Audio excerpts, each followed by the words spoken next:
Chapter 1. In the depths of the Yunhue Plateau in the southwest of Jianghu State, there was a campsite that was destined not to be marked on any map in the vast primeval forest. The entire campsite was built inside the primeval forest. In addition to the trees that could shelter it from the wind and rain, there were only a few undulating mountains around it. Starting from the main gate of the campsite, it took less than 2 kilometers to reach the border between Jianghu State and Annan State. It was so remote that it couldn't be more remote. The campsite was small and did not cover a large area.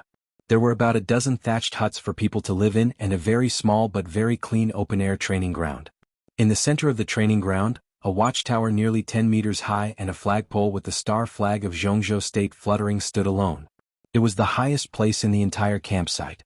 But in such an environment, the view from the watchtower was not much better than that from the ground. It was better than nothing. The sun was setting. The last afterglow of the setting sun fell on the training ground of the campsite, and the whole training ground was dim. There was a strong wind at dusk. The violent airflow tore the star flag on the flagpole. The flag fluttered, the wind blew away the clouds, and the whole campsite looked like a desolate and vivid picture. A group of soldiers in military uniforms silently saluted under the star flag, looking solemn and solemn. Among the 40 to 50 soldiers, the leader was a middle-aged man who was about 50 years old. He had a very ordinary appearance and figure, but a pair of extremely spirited and even sharp eyes added a lot to his entire person. He was dressed in military uniform, and although he did not wear a military rank when his eyes swept around, he appeared especially majestic. The middle-aged man looked at the fluttering star flag above his head and put down his saluting palm after a long time. "Seniorly, go back with me." The middle-aged man put down his arm and looked at the old man beside him who was also in a military uniform. He said sincerely, almost pleading, "You've worked hard and made great contributions at the border for many years. Everyone has seen it. It's time for you to go back and enjoy your life. The environment here is hard and it's not good for your health." The old man in the military uniform had white hair, but it was combed neatly. Even his body was straight. Unlike the middle-aged man beside him, he had a military rank and it was not a low one. He was a lieutenant colonel. However, compared to the old man's age, this military rank was not very impressive. Hearing the middle-aged man's words, the old man narrowed his somewhat turbid eyes. He shook his head with a smile and said in a hoarse voice, "Soldiers should die on the battlefield. Who would go back to enjoy life and wait for death? Dongxing, I appreciate your kindness but forget about going back. Although I'm old, I can still carry a gun and contribute to the country for a few more years. After staying here for so long, even if I go back, I won't be used to it." The middle-aged man named Dongxing looked bitter. He opened his mouth and said worriedly, "Seniorly, your body is really not suitable to stay here." "I know my body." The old lieutenant colonel's tone was indifferent, but his expression was resolute. "Although I won't live for long, I can still carry a gun for a few more years. Dongxing, I've made up my mind. If you're just thinking about my body, then don't say anything." He paused and suddenly said with a self-mocking smile, "Of course, if you're here today for the treason of that little beast Li Guangtu and you want me, Li Honghe, to go back to confess my crime, I'll go with you now. That beast committed treason. As his father, I'm guilty. It's the father's fault to raise him but not to teach him. I have nothing to say." "Seniorly." Yi Dongxing's expression changed. He raised his voice unhappily and said angrily, "Senior, what are you talking about? You're the hero of Jianghu State. Who dares to say that you're guilty? I'll be the first to shoot him. For hundreds of years, the military law of Jianghu State has never implicated others. He is him and you are you. They're two different things. If we didn't trust you, how could we have let you stay at the border for 20 years? The old man was expressionless. He just looked up at the star flag above his head and his eyes were sad. Yi Dongxing sighed slightly, lowered his posture again and said in a low voice, "Senior Li, although the case of Guangtu's treason has been decided, it's the general trend. Many of the details are still confusing. From my personal standpoint, I don't believe that Guangtu would commit treason. Although it's been 20 years, there's still a chance to reverse the verdict if we investigate it carefully. Senior Li, we need a stabilizing force like you to go back to Yuzhou and cheer us on." Li Honghe seemed to be disheartened. He shook his head and said indifferently, "Forget it. It's meaningless to dig up the things that have passed for so many years. Dongxing, if you're not here to denounce me, then go back. This place is very suitable for me. I'm an old man who's about to die. If I go to the colorful world of Yuzhou, it'll be a suffering. Don't say any more." Yi Dongxing opened his mouth and wanted to say something, but he stopped on second thought. At this point he really couldn't say anything. Senior Li, I'll give you time to think about it. I'll see you again in a year. If you have any requirements, just tell me. I'll do my best to help you. Yi Dongxing was silent for a while and then said with a wry smile. Li Honghe just shook his head, indicating that he had no requirements. Yi Dongxing let out a deep sigh. Without hesitation, he strode toward a helicopter parked in front of the watchtower. The helicopter's rotors roared and the dust flew. When he was about to walk to the helicopter, Yi Dongxing suddenly turned around and said loudly, Senior Li, if we can prove Guangtu's innocence and help you wash away your shame, would you like to go back to Yuzhou with me? The dust under the rotors flew up, and Li Honghe's expression became a little vague. He narrowed his eyes and his voice was not loud, but it clearly sounded in Yi Dongxing's ears. I'll wait for the good news. Yi Dongxing nodded and went straight into the cabin. The helicopter began to take off, flying higher and higher. Inside the cabin, Yi Dongxing sat in the seat, looking at the training ground that was getting smaller and smaller below, and looking at the old man who turned around and walked to the watchtower. He whispered to himself, What are you insisting on? At the same time, in the space on the top floor of the watchtower, when Li Honghe came in, a young man with his back to Li Honghe asked the same question. What are you insisting on? You don't understand. Li Honghe looked at the young man standing in front of the window and responded with kind eyes. This was a young man who easily gave people a good impression at first glance. He was about 20 years old, thin, and had a face that could only be considered delicate. Perhaps because of years of malnutrition, it looked a little pale. His temperament was very gentle and his eyes were clear. There was not the slightest sharpness or arrogance in him. He stood calmly at the window of the upper space of the watchtower, looking at the helicopter flying further and further away. His clear eyes were filled with undisguised desire and longing. Gentle as jade, quiet and far away. These words seemed to be the most appropriate to be used on him. Why don't we go? Hearing the old man's answer, the young man finally turned around and said calmly, Grandpa, this should be the 4th time someone has come to ask you to come out of the mountain, right? We can leave, why don't we? We can't go. Li Honghe shook his head and said in a deep voice. Waiting for a good price? The young man raised his eyebrows slightly. We can't help it. Li Honghe said with a wry smile. Tianlan, you won't understand. There are some things that you will only understand when you leave here and go outside. Outside. Li Tianlan muttered to himself, and then said in a self-deprecating tone, Outside? He had heard this word almost since he was a child and he had heard it countless times. But in fact, his world was only the camp in front of him. More than a year ago he did go out once, but he went to a more closed environment than here. Outside? What was outside? He looked around silently.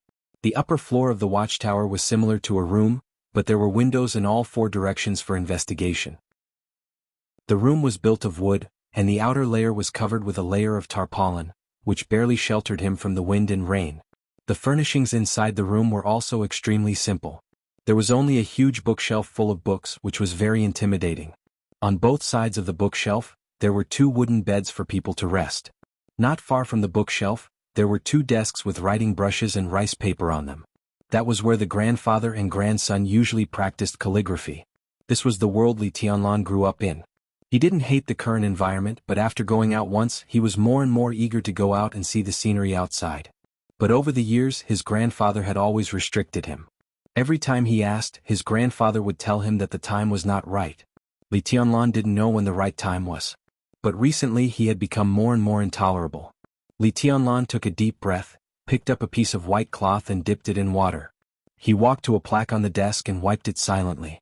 This plaque could be said to be the most valuable thing in the whole camp. It was a rosewood plaque nearly 2 meters long and 1 meter wide. It was a rare thing even in the top circle of Jianghu state, not to mention here. The 2 words on the plaque were natural and smooth, full of the demeanor of a big shot. The Li family. Li Tianlan looked at the 2 words silently and suddenly said, The man who just came said that he could reverse the verdict for my father? He can reverse the verdict for my son, not for your father, and he won't reverse the verdict for your father. Li Honghe stood in front of the bookshelf looking at the books on it and said casually, Is there a difference? Li Tianlan raised his eyebrows again.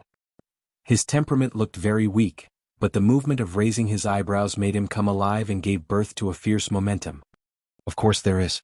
Li Honghe said calmly, They don't know I have a grandson. If they know your existence. Ha! Li Tianlan's expression was slightly stiff and he didn't speak. Li Honghe suddenly smiled and said to himself, Yi Dongxing was brought up by me in those days.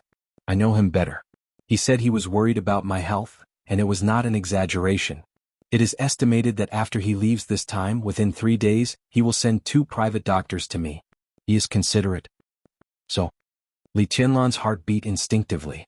He didn't know what it meant, but it was very clear that if there were really private doctors coming, this camp would be the first time for outsiders to set foot in it for many years. So, it's time for you to go out for a walk. It's time. Li Honghe looked at his grandson with a smile. His eyes were gentle, which was a kind of satisfaction and relief from the bottom of his heart. Li Qianlan's body trembled very obviously. He suddenly turned around and looked at Li Honghe. Li Honghe pulled out a book from the bookshelf and opened it. He took out a post and a card from it. He came to Li Tianlan, handed the card and the post to Li Tianlan and said calmly, You go today. Li Tianlan took them, his hands trembling violently. The post handed over by his grandfather almost instantly attracted all his attention. The post was all black except for the silver star flag engraved on the cover. Under the flag there were 4 small silver words. Sky Academy. There were 2 famous schools in Jianghu State that were little known but extremely famous in specific circles. One was called Deep Sea Academy, located in Yuzhou. The other was called Sky Academy, located in Huading. It was the top special warfare academy in Jianghu State. It was the gathering place of young elites in Jianghu State. The best special warfare team members, the most elite agents, and the most promising martial arts experts gathered together and competed together. The history of the 2 special warfare academies was not long. In just a few decades they had brilliant generals and could be said to be extremely glorious. In a few decades, the 2 special warfare academies had produced hundreds of generals, countless agents and spies, and several special warfare giants. The outstanding graduates of each session of the Sky Academy and the Deep Sea Academy had considerable autonomy. On the premise of serving the country, they could choose to enter various special warfare departments in Jianghu State and would be focused on training. For anyone who had strength and ambition but no backing, an admission letter from the Deep Sea Academy or the Sky Academy was tantamount to a road to heaven. At this time, the black post in Li Qianlan's hand was the admission letter from the Sky Academy. Li Qianlan's heart was in turmoil. His excitement was not only because of the post in his hand, but also because of his father, who made him feel complicated, who also graduated from the Sky Academy and completed his studies with the best results. Did he betray Jianghu State back then? He must find out the truth when he went out this time. Li Honghe seemed to know what he was thinking and said calmly, Don't do what you shouldn't do. Don't rush to investigate your father when you go out this time. It's useless. Your identity must be kept secret. Otherwise, if others know that you are my grandson, you will only die faster. You naturally need to reverse the verdict on your father, but now you are not qualified. At the very least, your achievements can't be weaker than your father's. Only in this way can you be qualified to investigate. Li Tianlan nodded silently and said nothing. Do you know why I can still be here today? Li Honghe suddenly asked. Before his grandson answered, he chuckled and said, It's because I'm strong enough. Grandpa, do you think it's a good thing to stay here? Li Tianlan couldn't help asking, holding the post in his hand. Li Honghe took a deep look at him and said indifferently, It's not a good thing, but there's something worse than this. You may not want to hear it. He shook his head and pointed to the business card in Li Tianlan's hand. When you arrive in Huading, call this number. They will pick you up and arrange for you to go to school. Li Tianlan nodded and suddenly said, Grandpa, what about you? Aren't you leaving? I'll wait for you to pick me up. Li Honghe smiled, took a step forward, tidied up his grandson's clothes and said calmly, Tianlan, some things are not as simple as you see. When you get out, you will naturally understand. I'll wait for you to become stronger. When you can reverse the verdict on your father and stop shaming the Li family, I'll leave this place. He took a step back, looked at Li Tianlan with a smile and continued, I can afford to wait for a few years. Li Tianlan clenched the post in his hand with a determined look. For the entire Jianghu state, his grandfather was a well-deserved hero. Therefore, he knew very well that his grandfather's past achievements could enable him to leave the forest with the admission notice of the Sky Academy and fight for the chance to reverse the verdict for his father and stop the Li family from being humiliated. However, his father's sins blocked all the possibilities for him to retreat. He could only advance on this trip, not retreat. If he retreated, he would die. I'm leaving now. Li Tianlan put away the post and said without hesitation. Li Honghe nodded slightly and suddenly whispered, In fact, you still have help, and the help is not small. The year you were born, I personally arranged a marriage for you. You don't need to know who it is. Whether this marriage is still valid or not depends on your performance. That old man's family is more realistic. If you behave like a wastrel, they definitely won't let their granddaughter marry you. If you perform well, someone will naturally look for you. At that time, whether this marriage is still valid or not, it will be up to you. Li Tianlan nodded silently, took a step back, knelt down to the old man and kowtowed 3 times. Li Honghe stood where he was without any reaction. Li Tianlan got up silently and went straight down the watchtower. Outside the window, the setting sun was gone, and darkness enveloped the whole forest. In the windy but moonless night, Li Tianlan walked through the forest with no expression on his face and gradually went away. The old man had been standing by the window and watching Li Tianlan's back completely disappear. Then he slowly turned around and came to his desk. He picked up the brush and ground the ink, intending to practice calligraphy. Neither the grandfather nor the grandson's calligraphy was good, but practicing calligraphy could cultivate one's character. Therefore, the old man and the young man had been persistent for many years. But this time, Li Honghe held the brush for a long time and didn't write a word. It was not until the ink soaked the rice paper that he sighed, put down the brush and came to Li Tianlan's desk. The ink on the desk had dried and the black and white were particularly dazzling. Li Honghe stared at the rice paper, and his pupils suddenly contracted. Different from the small characters that Li Tianlan usually wrote, there was only one big character on the thin shen paper. It was written in an ostentatious and wantonly manner. Between the lines, there was a kind of incisive fierceness. Kill. Li Honghe suddenly turned back. Li Tianlan's figure had already disappeared outside the window. Only the endless night filled the forest as long as winter. Chapter 2. In Jianghu State, as a city whose importance was second only to the capital, Yuzhou, almost every corner of Huading was bustling with activity 24 hours a day. It was especially so at the station. With the steady rise of Jianghu State's status in the world, the development of Huading seemed to have reached a peak. More and more people began to come to this bustling big city to seek opportunities. People came and went in a hurry in the station. Dense crowds could be seen in every corner of the station. So many people. This was Li Tianlan's first impression of Huading. Dressed in coarse clothes and holding a paper bag in his hand, he followed the crowd out of the station. He felt uncomfortable from the inside out. Too many people and too fast. This was the only feeling he had. The city seemed to be exuding an invisible pressure at every moment. Everyone around him was walking in a hurry. This super-fast pace was like a terrible infectious disease. It could easily infect everyone, so everyone's speed became faster and faster. It was as if they wanted to tire themselves to death. Li Tianlan's heart was as still as water. As a newcomer, even if he was assimilated by the pace of the city, it would not be so fast. Walking out of the station, Li Tianlan bought a bottle of 1 yuan mineral water and took a sip. Then he stood there calmly and waited. An hour ago, when he was still on the road, he pulled out the business card in the paper bag and dialed the number on it. He was a bumpkin who had just walked out of the primeval forest.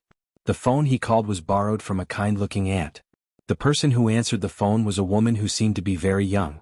She had a cold voice and called herself Flaming Fire, a very strange name that was the opposite of the cold tone. They agreed to meet at the station exit in an hour. Calculating the time, it should be about time.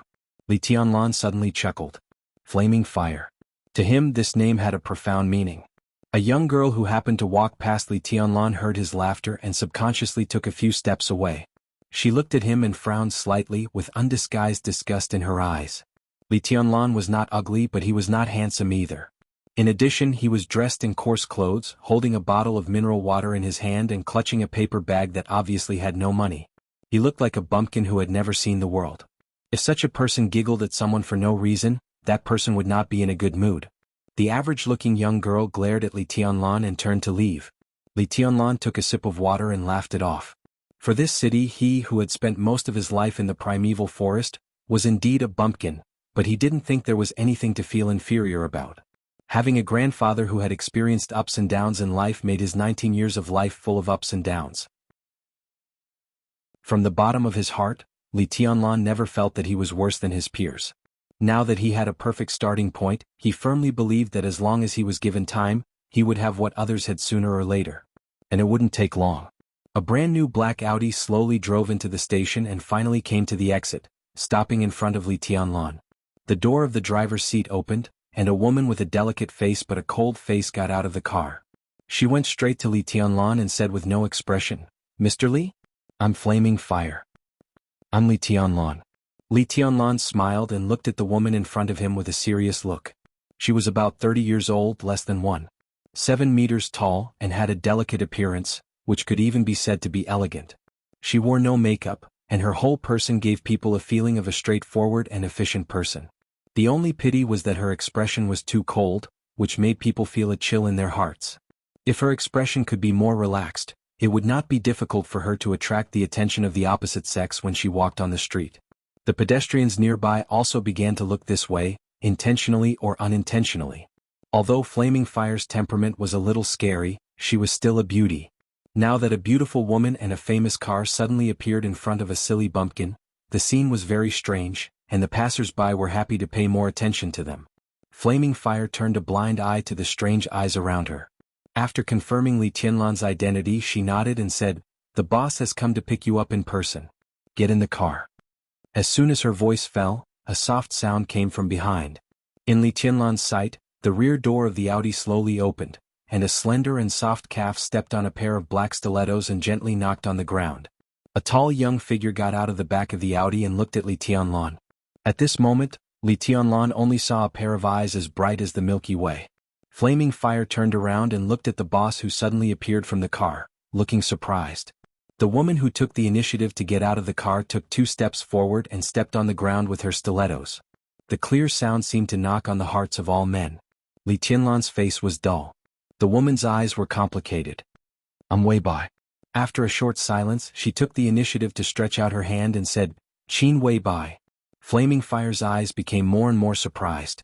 In the whole of Huading, people who knew her mysterious boss also knew that the boss never shook hands with anyone of the opposite sex. Why was this bumpkin in front of her so preferential treatment? Did the sun rise from the west? "Oh, I'm Li Tianlan." Li Tianlan suddenly came to his senses and grabbed Qin Weibai's small hand. It was soft and warm like the rare warm jade in the world. Li Tianlan's heart was in a mess, and for a moment he even blushed. In his 19 years of life, his most proud state of mind was his state of mind. Even if his grandfather, Li Honghe, was harsh to evaluate him, he deserved the evaluation of a heart as still as water, perfect and flawless. But at this moment, his state of mind, which was as still as water, suddenly exploded, and the waves were monstrous. Li Tianlan took a deep breath, and his eyes finally fell on Qin Weibai's face again. The woman in front of him could be said to be the most perfect woman he had ever seen in his life. Her figure was slender and tall. She was at least 1.75 meters tall when she was barefoot. When she wore high heels, it was enough to make most men feel ashamed of their inferiority. Her face could be said to be devastatingly beautiful. The lines were sharp and exquisite, especially her pair of bright eyes. They were calm and deep and could make any man willingly sink into them. She stood quietly in front of Li Tianlan, letting Li Tianlan hold her little hand, looking cold and indifferent. Like the snow in the sky. Like the moon in the clouds. She was ethereal, like a fairy who would fly away with the wind in the next second. Aloof from the world and peerless beauty, this was probably the description of such a woman. Li Tianlan subconsciously tightened his grip. Noticing this detail, Flaming Fire's eyes suddenly turned cold, and a trace of killing intent emerged from her whole body. How sharp was Li Tianlan's perception? Before Flaming Fire could speak, he had already realized his gaffe. He quickly let go of her hand and said, "Sorry, Boss Qin. It doesn't matter. If you want, you can directly call me Wei Bai in the future." Qin Wei Bai calmly withdrew her hand and said in a soft tone, "Boss Qin, this name is not good. It's not Wei Bai, it's simply white with a hint of red, unparalleled charm." Li Tianlan forced himself to calm down and said with a smile. Flaming Fire turned her head to one side and resisted the urge to scold him. In her heart, she was already extremely dissatisfied with this bumpkin who dared to flirt with her boss. Qin Weibai's eyes were in a trance. At this moment, even Li Tianlan could clearly feel that the perfect woman in front of him seemed to have drifted somewhere. But she quickly recovered and said with a chuckle, "Let's talk in the car." Li Tianlan nodded and followed Qin Weibai into the back seat of the Audi under the envious and jealous eyes of the surrounding pedestrians. Flaming Fire, whose face was getting colder, started the car. The car quickly left the station and entered the wide and neat streets of Huading. In the back of the car, the first thing Qin Weibai did after she got into the car was to pick up a heavy notebook. The blue cover looked old. She gently opened it and flipped through it. The yellowed paper inside was densely covered with handwriting. Qin Weibai closed the notebook and held it in her hand. In a soft voice she said, "Shall we go eat something?" "Okay." Li Tianlan nodded directly. When he came out of Li's village he only brought a few hundred yuan. After buying the ticket he was left with a pathetic 350 yuan in his pocket. A boxed lunch in the car cost 50 yuan. Li Tianlan had endured it until now because he was really hungry. "Let's go to use for private home cuisine and then prepare some daily necessities for you. Tomorrow I'll take you to the Sky Academy to arrange your enrollment.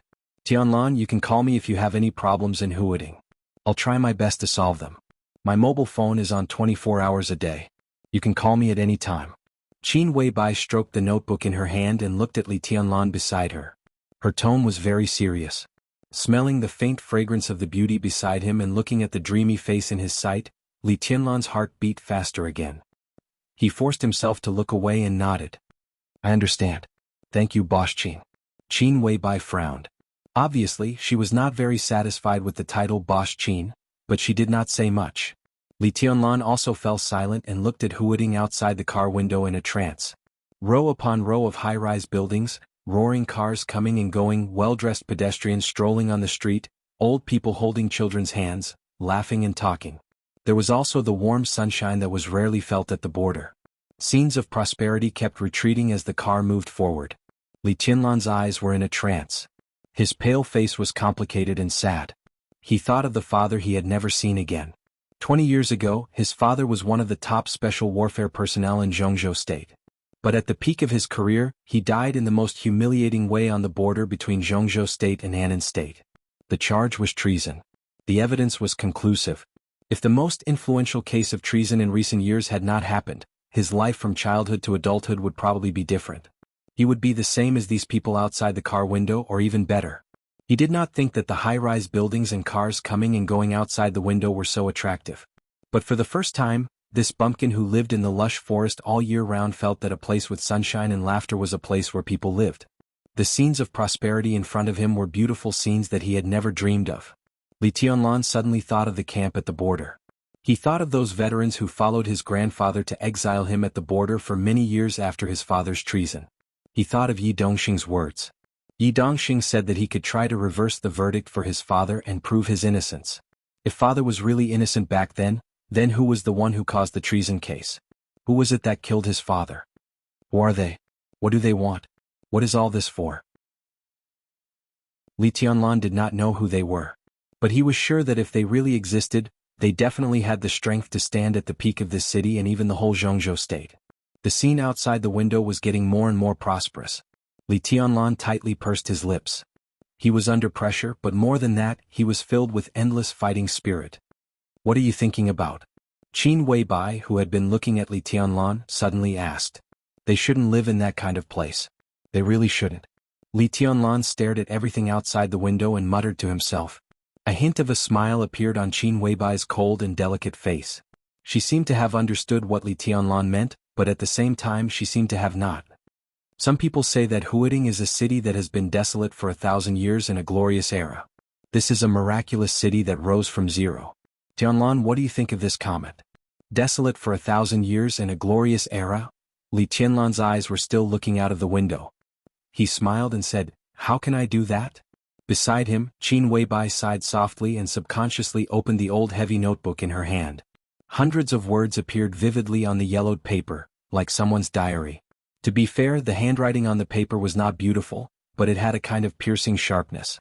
Every stroke penetrated the back of the paper, and every word was as sharp as a sword. Qin Weibai's eyes stopped on the last sentence of the diary, and she was lost in thought.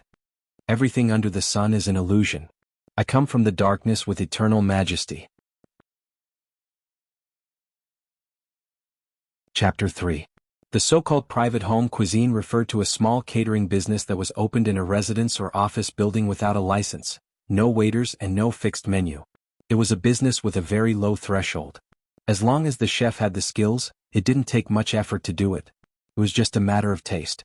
Huading, with a population of tens of millions, could easily have tens of thousands of private home cuisine restaurants, but there were few that could really be remembered by diners. After all, the entry threshold was low, and the quality was inevitably uneven. Among the countless private home cuisine restaurants, very few could make a name for themselves, and Yu's private home cuisine was one of them. Yu's private home cuisine in Huading was so famous that even Li Tianlan, a bumpkin, had heard of it. Most of what he had seen and heard came from his grandfather, Li Honghe. The old man who was now down and out, also had a glorious life decades ago. At the border, the old man had mentioned Huading's Yu's top-grade xiaodiao and braised pork several times. Yu's xiaodiao in particular had a limited production. A considerable part of it was given to the top tycoons in Jianghu State's Hidden Dragon Sea every year. The rest was scarce, even rarer than a 50-year-old Maotai. Decades ago, Li Honghe, as one of the strongest men in Jianghu State, lived inside the Red Wall. He could get more than 10 jars of Yu's xiaodiao every year. The old man once praised this wine as an immortal wine. Later, he went to the border because of his son's accident. Not to mention the top-grade xiaodiao, he rarely had the chance to drink erguoto, which cost a few yuan. In Li's village, the old man who was addicted to alcohol could drink a bottle of erguoto for a week or even a month. He took a sip every time and praised erguoto as an immortal wine. The old man enjoyed himself, but Li Tianlan felt sad. Naturally, he was deeply impressed by Yu's private home cuisine that the old man mentioned several times. The black Audi drove around in the bustling downtown area of Huading and finally stopped in front of a deep alley. Yu's private home cuisine is in front of us. The car can't get in. We have to walk another 100 meters, Qin Weibai said softly with a notebook in her hand. She seemed to be in a good mood. Her slender legs, which were so long that it made one's mouth dry, were crossed. There was a smile on her dreamy, exquisite face. It was light and shallow, but it added a sense of elegance and serenity to her whole person. Good wine needs no bush. It takes courage to open a restaurant in such a place, even if it's a private restaurant. Li Tianlan sighed with emotion as he looked at the scene in front of him. They had long since left the center of Huading. This place was not a godforsaken place, but no one would deny that it was desolate. There were no high-end residential areas or large companies nearby. Some ordinary people obviously couldn't afford the private home cuisine of Yu's that easily cost tens of thousands of yuan. It was almost impossible to open a private home cuisine restaurant in such a place and have a good business. This place doesn't make money by sales. Yu's private home cuisine has a history of more than 100 years in Huading. Old Master Yu of this generation was the best chef in the Red Wall a few years ago. In the past, his status was no less than that of the royal chefs in the imperial palace. It is said that many high-level officials in Jianghu State have a special liking for his cooking. After coming out of the Red Wall, the old man opened Yu's private home cuisine in Huading and soon became famous.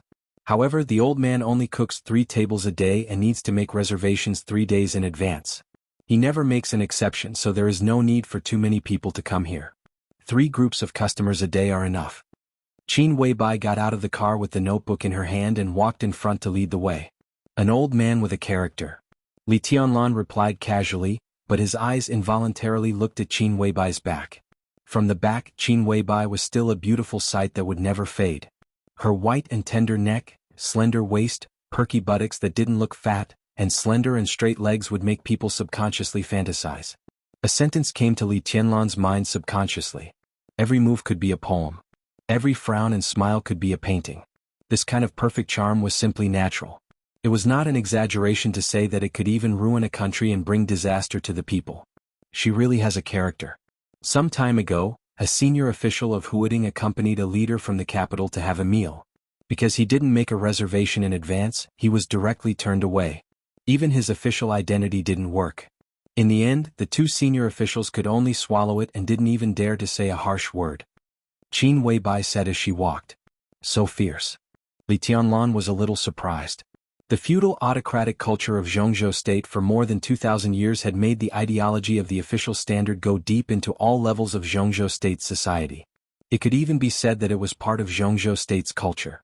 Everyone knew that this kind of dregs of the official was wrong, but it was difficult to change anything. How could an old man who ran a private home cuisine restaurant have the courage to turn away 2 senior officials? This was not something that could be explained by principles at all. Li Tianlan was thoughtful. The oppressive life in the primeval forest from childhood to adulthood didn't make him crazy. Instead, it made his mind extremely active and sharp.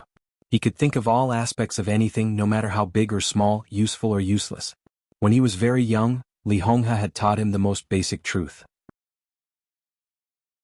It was always right to think more about anything at any time.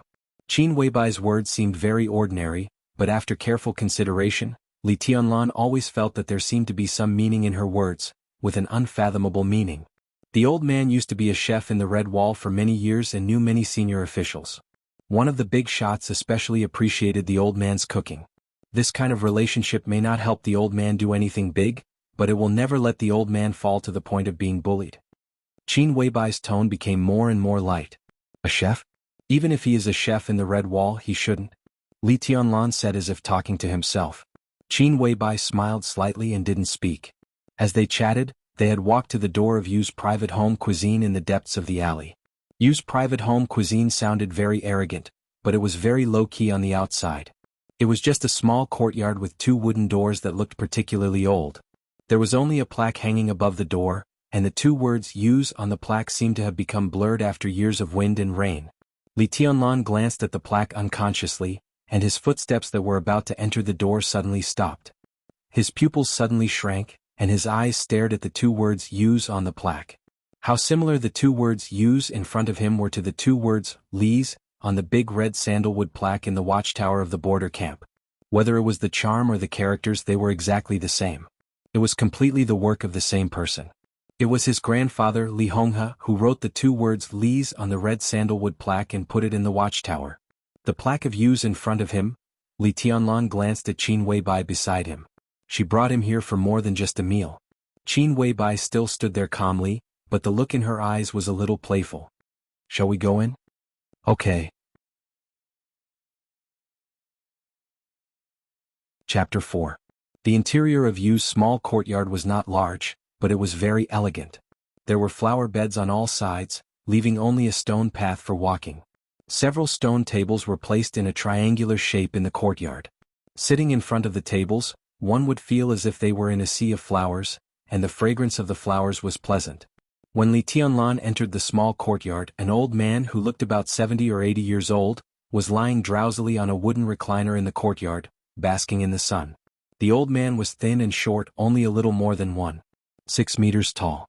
His hair was gray and his face was wrinkled. He was lying comfortably on the recliner, which was much larger than his body, exuding an air of decadence from head to toe. Li Tianlan looked calm. Sensing that someone came in, the old man opened his half-closed eyes and glanced at Qin Weibai. He chuckled and said, "Are you here to freeload again? Girl, you can't finish all the delicacies all day long. It's hard for you to take a fancy to my shallow cooking." "Old man, your cooking is not shallow. Otherwise, how could so many big shots in Jianghu State be reluctant to leave you? Anyway, you are half a teacher to me. I'm here to go home. I'm going home for a meal. What's wrong with you?" Qin Weibai sat at the stone table closest to the old man and said with a smile, "Forget it. Go home. This is not your home and I can't afford to raise you. The last time you came here for a meal, my granddaughter gave you a nickname. Do you know what it is? Sister Good for Nothing. You eat more than what my granddaughter and I eat in 3 days. These days no one has extra food at home. If you don't come here often, my granddaughter and I will thank you for your great kindness." The old man lay on the recliner and rolled his eyes. He and Qin Weibai obviously had a deep relationship, so he spoke without any scruples. It could be said that he was unscrupulous. "I know Qin Yin. She can't give me such an ugly nickname. It's mostly your doing. It's really strange that a restaurant owner is afraid of a customer with a big appetite. Old man, you're also a weirdo." Qin Weibai smiled gently. "You're also a customer? You never pay for a meal." The old man's face was filled with grief and indignation. He wanted to cry but had no tears. She pointed at Li Tianlan, who was sitting beside her, and said, "Let me introduce you to a friend. Li Tianlan, he just came to Huading from the southwest border. We are not strangers. Maybe he will come here every few days to freeload a meal." At this moment, not only Li Tianlan, but also Flaming Fire, who was standing behind them, could clearly hear the vague expectation in the boss's tone. The old man finally set his eyes on Li Tianlan, who looked calm. A sharp light flashed in his eyes. The atmosphere instantly became oppressive. He slowly sat up from the recliner and looked at Li Tianlan with burning eyes. "Senior Yu, I'm Li Tianlan." Li Tianlan took the initiative to say, "Is His Highness Honghe all right?" "Old man," Yu suddenly asked with a complicated tone, "you resemble His Highness when he was young by 30%, but 90% in spirit. I guessed your identity the moment I saw you." His Highness was a term of respect for people whose strength had reached a certain height. In the hundreds of years since the founding of Jianghu State, there were only a few people who could be called His Highness.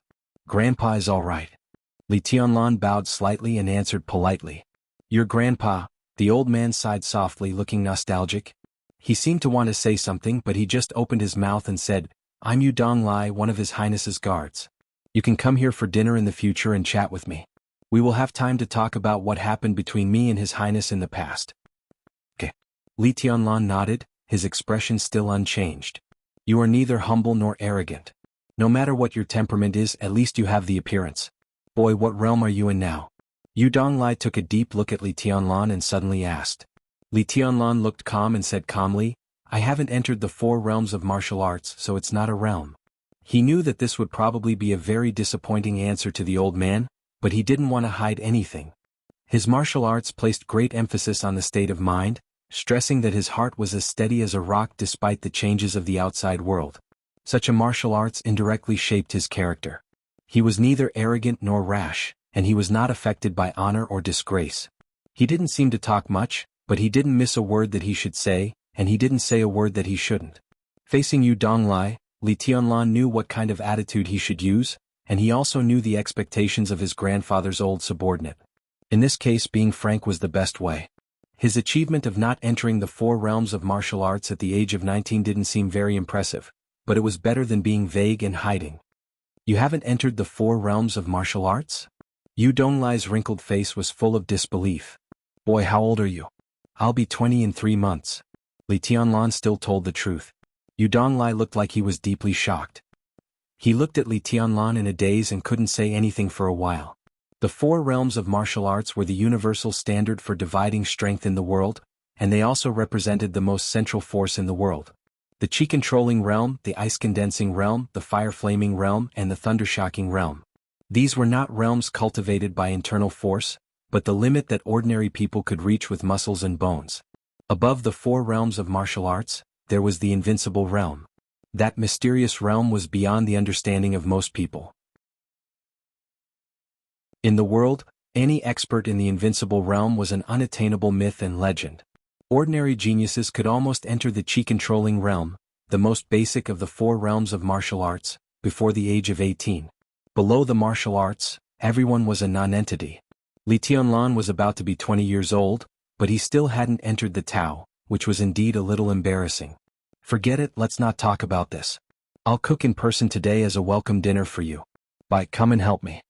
A strong disappointment flashed in Yu Donglai's eyes, and then he returned to normal. He said in a calm tone. Qin Weibai nodded at Li Tianlan, and then followed Yu Donglai into the kitchen one after another. The moment the kitchen door was closed, Yu Donglai, who was walking in front, suddenly turned around and stared at Qin Weibai, who still looked calm. He said in a serious tone, How did you get involved with His Highness? I have nothing to do with Li Honghe. I just have something to do with Tianlan. Qin Weibai's tone was calm, but Yu Donglai still noticed that when she said the name of Li Honghe, there was a strong dissatisfaction in her tone. Yu Donglai was a little surprised, but he still said disapprovingly, Isn't it the same? Do you dare to say that you didn't help Li Tianlan for the strength of His Highness in the invincible realm? Of course not. Qin Weibai said calmly, Li Honghe's strength of the invincible realm happened 20 years ago. I'm not even sure if he is still in that realm now. How could I help his grandson for this? I just want to help Tianlan, and it has nothing to do with others. Tianlan? Tianlan? Yu Donglai murmured to himself. He finally sensed the unusual tenderness in Qin Weibai's tone. He widened his eyes and stared at Qin Weibai. He said in disbelief, Don't tell me that you've fallen for that lad? Qin Weibai didn't admit it or deny it. She took 2 steps forward, picked up an eggplant, washed it and put it on the panel. How is it possible? That guy is not bad, but he hasn't entered the 4 realms of martial arts at the age of 20. His aptitude is quite ordinary. Moreover, he is 4 or 5 years younger than you and he looks ordinary. He's just a greenhorn. Under normal circumstances, you wouldn't even know of his existence. It's already an accident that you can get in touch with His Highness Honghe. Now you actually... It doesn't make sense at all. Yu Donglai looked as if he had seen a ghost. You don't understand. Qin Weibai said calmly with her back to Yu Donglai. Yes, I don't understand, but I understand the current situation. No one knows Li Tianlan's identity for the time being, right? But how long can this secret be hidden? A year? Or 2 years? Once his identity is exposed, how many people want to kill him, whether because of the treason case or because of his identity as Li Honghe's grandson? Too many to count. How long can he, an ordinary person who can't even enter the martial arts, live? You're asking for a big trouble for yourself? Yu Donglai said with a sneer on his face. Qin Weibai paused and said calmly, "So, old man, you're going to turn a blind eye to Tianlan coming to Huading?" Yu Donglai was silent. After a long time he said calmly, "His Highness has done me a great favor. I can't stay out of Li Tianlan's affairs, but there's not much I can do. His aptitude is ordinary. If he's willing to be an ordinary person, I should be able to keep him alive with the help of the balance of various forces. This is a situation that everyone can accept. Of course, the premise is that you don't get involved with him." What Yu Donglai said was from the bottom of his heart. Qin Weibai's power was not great at the moment, but she had terrifying potential. Li Tianlan's identity was too sensitive. Once his sensitive identity was combined with Qin Weibai's potential, he was afraid that many people would not hesitate to kill the two of them. When Yu Donglai arrived, he would not even be able to stop them. The Li family had withdrawn from the special warfare system of Jianghu state for 20 years. Both the enemies and those who had benefited from it were unwilling to see the Li family rise again. Both can accept it? Qin Weibai said coldly, "At least I can't, and neither can Tianlan. Old man, what do you think Tianlan came to Huading for? If he just wanted to be an ordinary person, wouldn't it be better for him to stay at the border? Although it's risky there, it's much better than his situation here after his identity is exposed." Yu Donglai was slightly stunned. Before he could ask, Qin Weibai continued, "He didn't come to Huading to be an ordinary person and enjoy life. He's a freshman of the Sky Academy." Yu Donglai's expression suddenly changed. He said angrily, "Sky Academy? Is that guy crazy? What kind of place is the Sky Academy? It's a 30% mortality rate.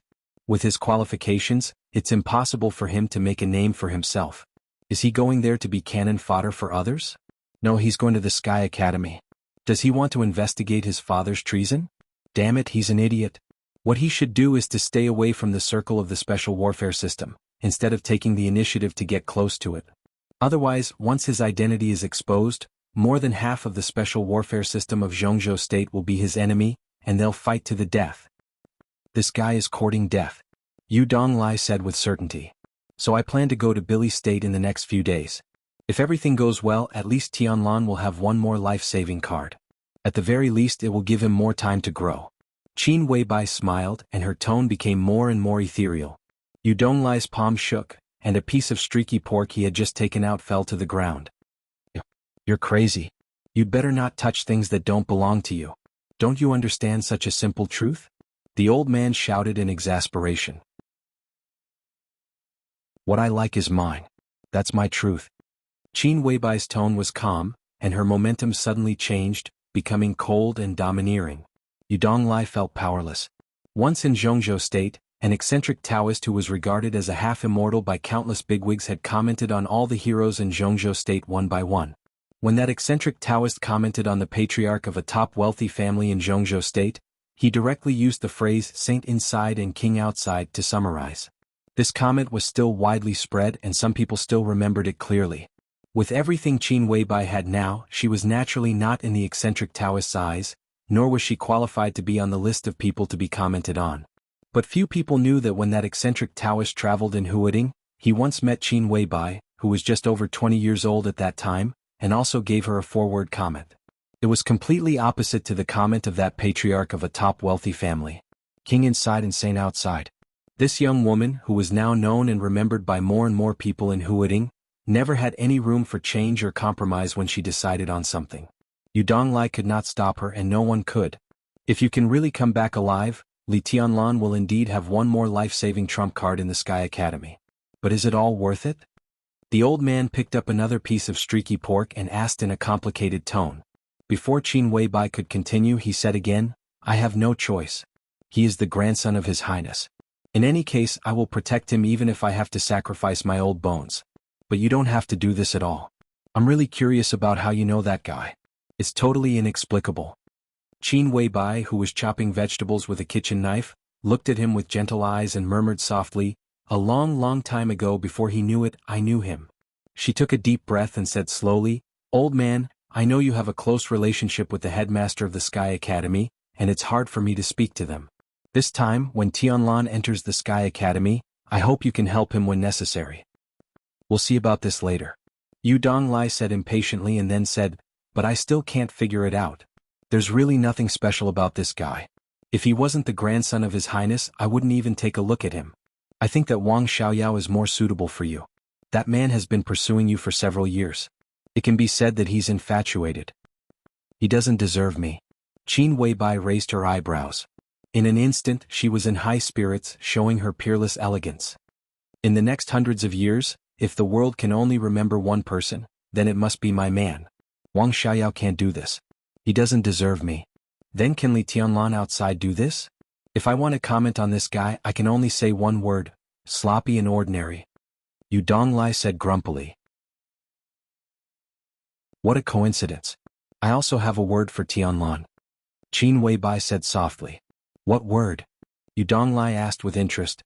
Qin Weibai's tone was loud and clear.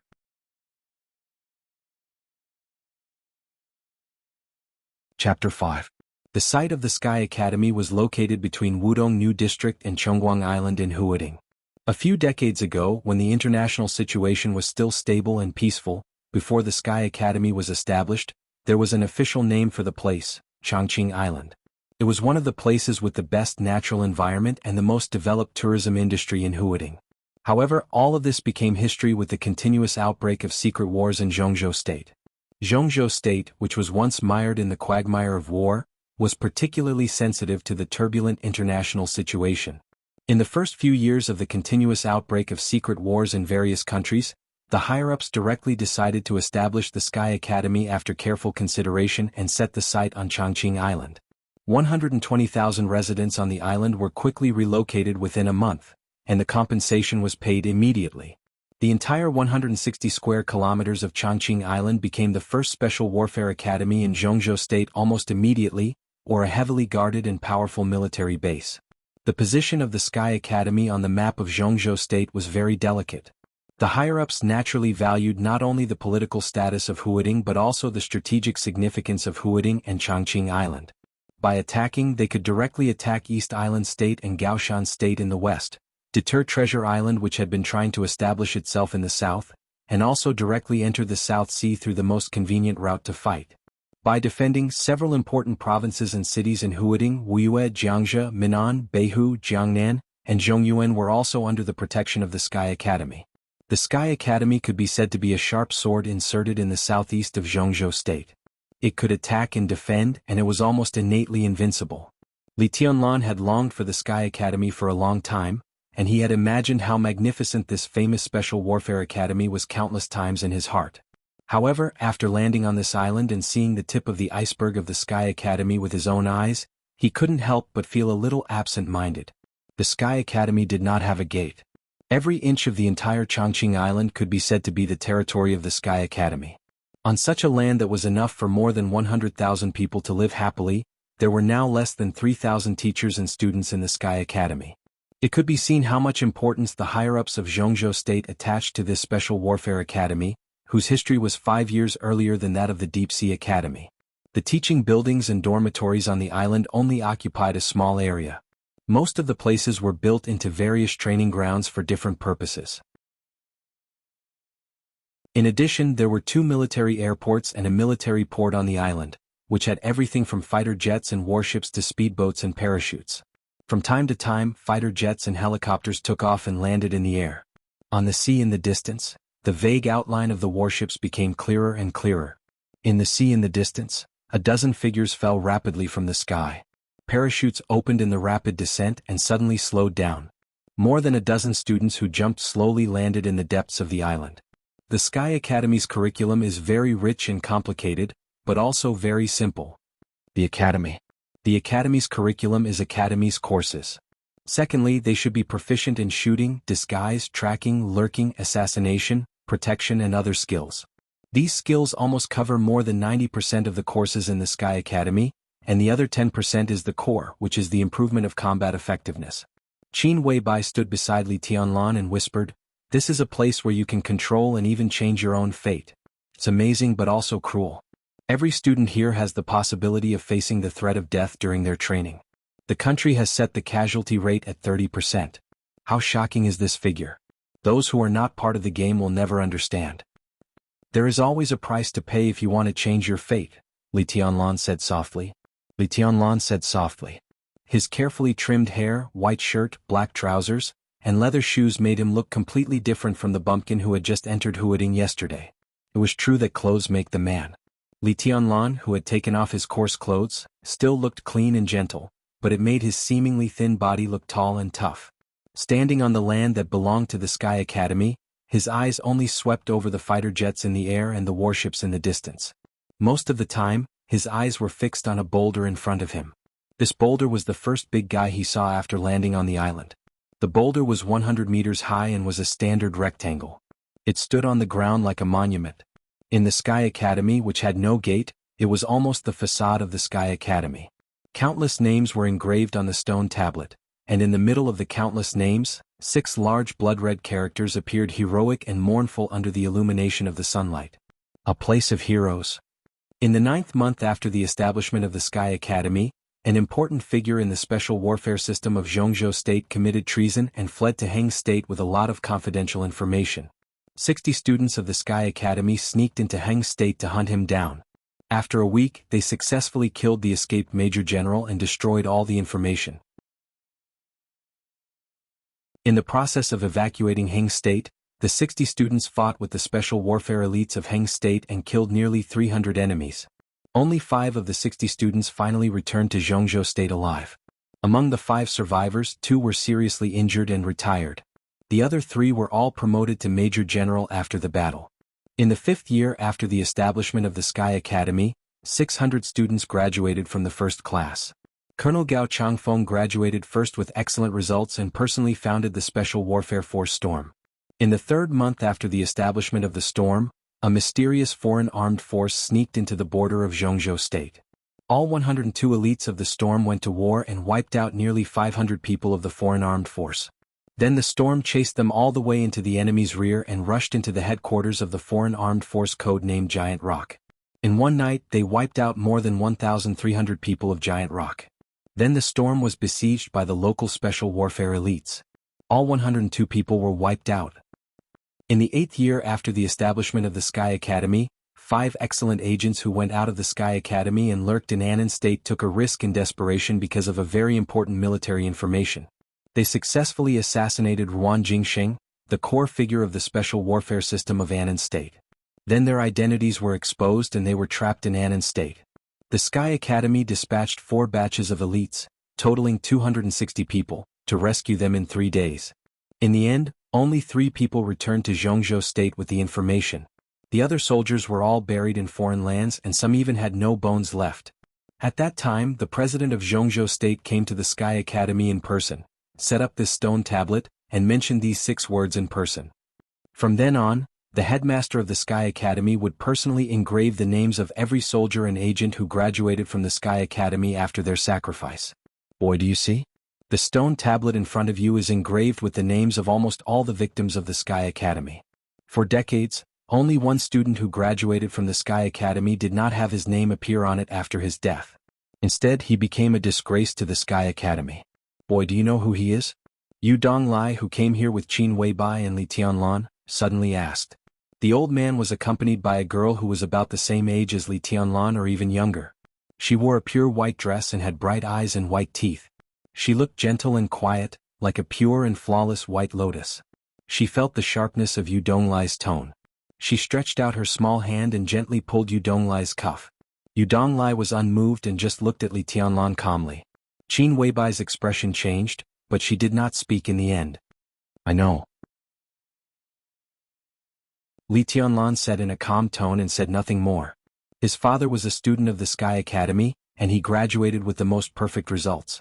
The man who should have become one of the giants in the dark world after leaving the Sky Academy and brought great glory to the Sky Academy had accidentally become the only traitor since the establishment of the Sky Academy. This was a disgrace to Jianghu State and also the deepest hidden scar of the Sky Academy. If there was only one name missing on this stone tablet, which was engraved with the words Land of Heroes, Li Tianlan did not need to think to know who the missing name was. If it weren't for the heavy loss caused to Jianghu State by the treason case full of inside stories, the Sky Academy would definitely be more glorious today. At least, it wouldn't be overshadowed by the Deep Sea Academy, and it would be more worthy of the name, the place where heroes come from. Yu Donglai glanced at Li Tianlan and said in a melancholy tone. He paused for a moment before continuing, then some people wouldn't be so arrogant. Li Tianlan suddenly turned around. His eyes, which had been calm as water, suddenly became as sharp as a sword. He looked directly at Yu Donglai and asked, Senior Yu, who are you talking about? Yu Donglai was expressionless. He just waved his hand and said to the girl beside him, Qingyan, go and register with your brother Li. I'm going to visit your grandpa Zhuang with your sister Little Bai. We'll meet you in the dormitory area later. Yu Qingyan, who was dressed in a white dress, answered obediently. She looked at Li Tianlan and called him Brother Li. Like Li Tianlan, she was also a student of the Sky Academy this year. She was pure and kind, but had a good aptitude for martial arts. After having lunch at Yu's private restaurant yesterday and leaving, Qin Weibai specifically mentioned Yu Qingyan to him and said that she had infinite potential. If her character could be changed a little, she would definitely be a good assistant who was no less useful than Flaming Fire. Li Tianlan attached great importance to Qin Weibai's words almost instinctively. He did not look down on Yu Qingyan, who he met for the first time today. He never thought of trying to make Yu Qingyan his pawn. At least for now, Li Tianlan did not think he was qualified. But he, who had just entered Huading, did not mind making friends with anyone. He did not want to offend an ordinary person for no reason, let alone Yu Qingyan, who had a grandfather like Yu Donglai. One day, my glory will cover the shame my father brought to the Sky Academy. At that time, I will personally engrave his name on this stone tablet at the highest place. Li Tianlan stopped looking at Yu Donglai. He took a deep breath, looked at the stone tablet in front of him, and suddenly said, You have great ambition. Yu Donglai laughed. I don't want to hurt young people, but boy, you should at least enter the 4 realms of martial arts before you talk about this topic, right? It's too early to talk about this now. Li Tianlan smiled indifferently and said directly to Yu Qingyan, Let's go. He did not want to explain anything to Yu Donglai. Explaining was a sign of lack of confidence. Li Tianlan looked calm and gentle on the surface, but the pride in his bones was no less than anyone else's. Some things, especially things that needed to be carried out seriously, only needed to take action. What was the point of talking so much nonsense? Yu Qingyan, who was afraid that Brother Li would quarrel with her grandfather, quickly nodded. The two walked past the tall stone tablet in front of them and walked to the freshman reception not far away. Old man, Tianlan is not as simple as you think. This time I can guarantee that you have misjudged him. Qin Weibai looked calmly at the backs of Li Tianlan and Yu Qingyan, who were getting farther and farther away, and said in a cold tone, No matter how difficult he is still a guy who has not entered the 4 realms of martial arts at the age of 19. Is he more terrible than His Highness Honghe in those days? Yu Donglai's eyes flickered, but he still showed a disapproving expression on the surface. That's hard to say. If I were you, I would definitely be willing to take a gamble. You followed Li Honghe to conquer the world, and the reputation of the poison doctor was well known throughout the dark world. Now your granddaughter, the little poison doctor you taught by yourself, continues to follow Li Honghe's grandson to conquer the world. What's wrong with that? Qin Weibai smiled gently. Yu Donglai's eyes flickered, but he remained silent. And over the years, you also know that some people have become more and more rampant. Don't you want to do something? Qin Weibai continued to tempt him. Her voice was sweet and soft, with a strong penetrating and aggressive nature. Coupled with her dreamy appearance, even if a woman like her said nonsense, people who heard her would subconsciously think about it seriously. Qin Weibai's eyes lit up. The other party is powerful. What can I do? Yu Donglai said lightly with a self-mocking smile. You can't do anything, but it doesn't mean that Tianlan can't. Old man, when we meet the headmaster of the Sky Academy, Zhuang Huayang, I hope you can help Tianlan once. How about helping me? Qin Weibai said while looking at Li Tianlan's back. Yu Donglai remained silent. In fact, from the bottom of his heart he really didn't want to help. It was not that he didn't want to help Li Tianlan, but in Yu Donglai's mind, letting Li Tianlan stay in the Sky Academy quietly and graduate safely was the best protection for him.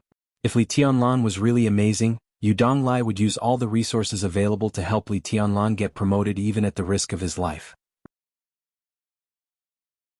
It was even normal for him to greet Zhuang Huayang, the headmaster of the Sky Academy. But it turned out that Li Tianlan didn't have this potential at all. He was almost 20 years old, but he hadn't touched the threshold of martial arts. This talent was really ordinary. At least in a place like the Sky Academy, Li Tianlan couldn't be considered outstanding at all. In this case, it was better to let him study and graduate safely.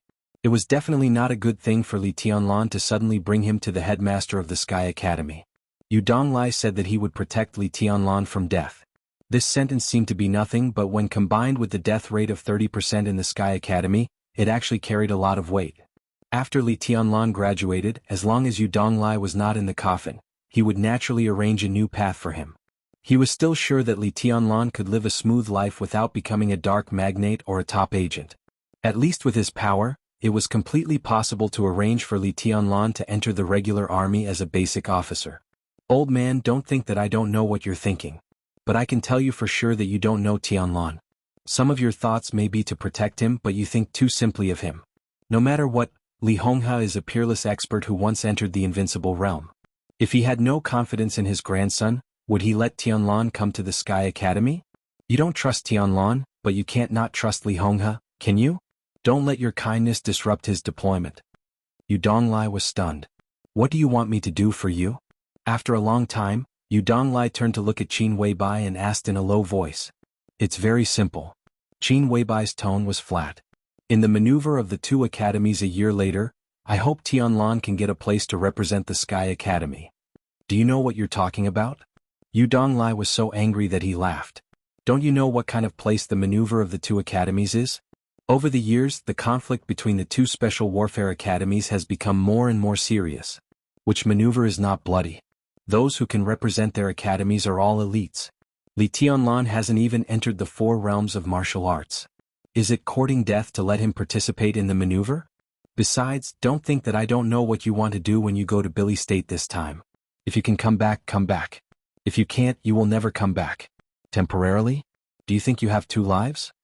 Qin Weibai shook her head and said, I'm not fooling you.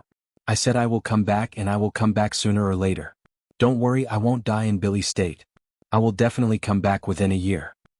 Damn it. Yu Donglai cursed in exasperation. I can't figure out why you like such a weak boy and are willing to take such a big risk for him. Why are you willing to take such a big risk for him? I don't like him. Qin Weibai's tone was indifferent. Before Yu Donglai could speak, she continued, Old man, go and find Principal Zhuang Huayang. Tianlan must participate in the maneuver of the 2 academies a year later. It's very important for him. He will die. Yu Donglai said calmly, even if he can grow in a year, his strength will not be too high. In that place he can only be regarded as an ant. He won't die. Chapter 6. In Jianghu State with a population of 1.6 billion, if the government summarized all kinds of information and compiled a list of the top 10 domestic experts, Zhuang Huayang, the general of the Jianghu State military and the headmaster of the Sky Academy, would definitely be on it. Zhuang Huayang was now 70 years old, but he paid great attention to his health. His terrifying fighting strength had not yet declined. A few years ago, when a conflict broke out between Jianghu State and a foreign force that had been lingering on the border again, Zhuang Huayang personally took command at the border. At the moment of the decisive battle, the old man, who was in his 60s at that time, personally fought in the final battle. He alone chased the enemy for nearly 200 kilometers, killed nearly 800 special warfare elites of the foreign force overnight, and escaped unscathed. After that battle, the old man's reputation, which had been gradually declining under the suppression of another special warfare academy, the Deep Sea Academy, soared again and completely surpassed General Chen Songlin, the dean of the Deep Sea Academy. In recent years, the annual year-end maneuvers of the Sky Academy and the Deep Sea Academy had become more and more intense, and there had been more and more bloodshed. It might be because the students on both sides wanted to fight for the honor of their headmasters and deans. Zhuang Huayang attached great importance to health. Even in the Sky Academy, which was full of blood and tension, he never wronged himself. Not only that, but he also built a modern villa in the center of the Sky Academy with great fanfare, which could be called a mansion.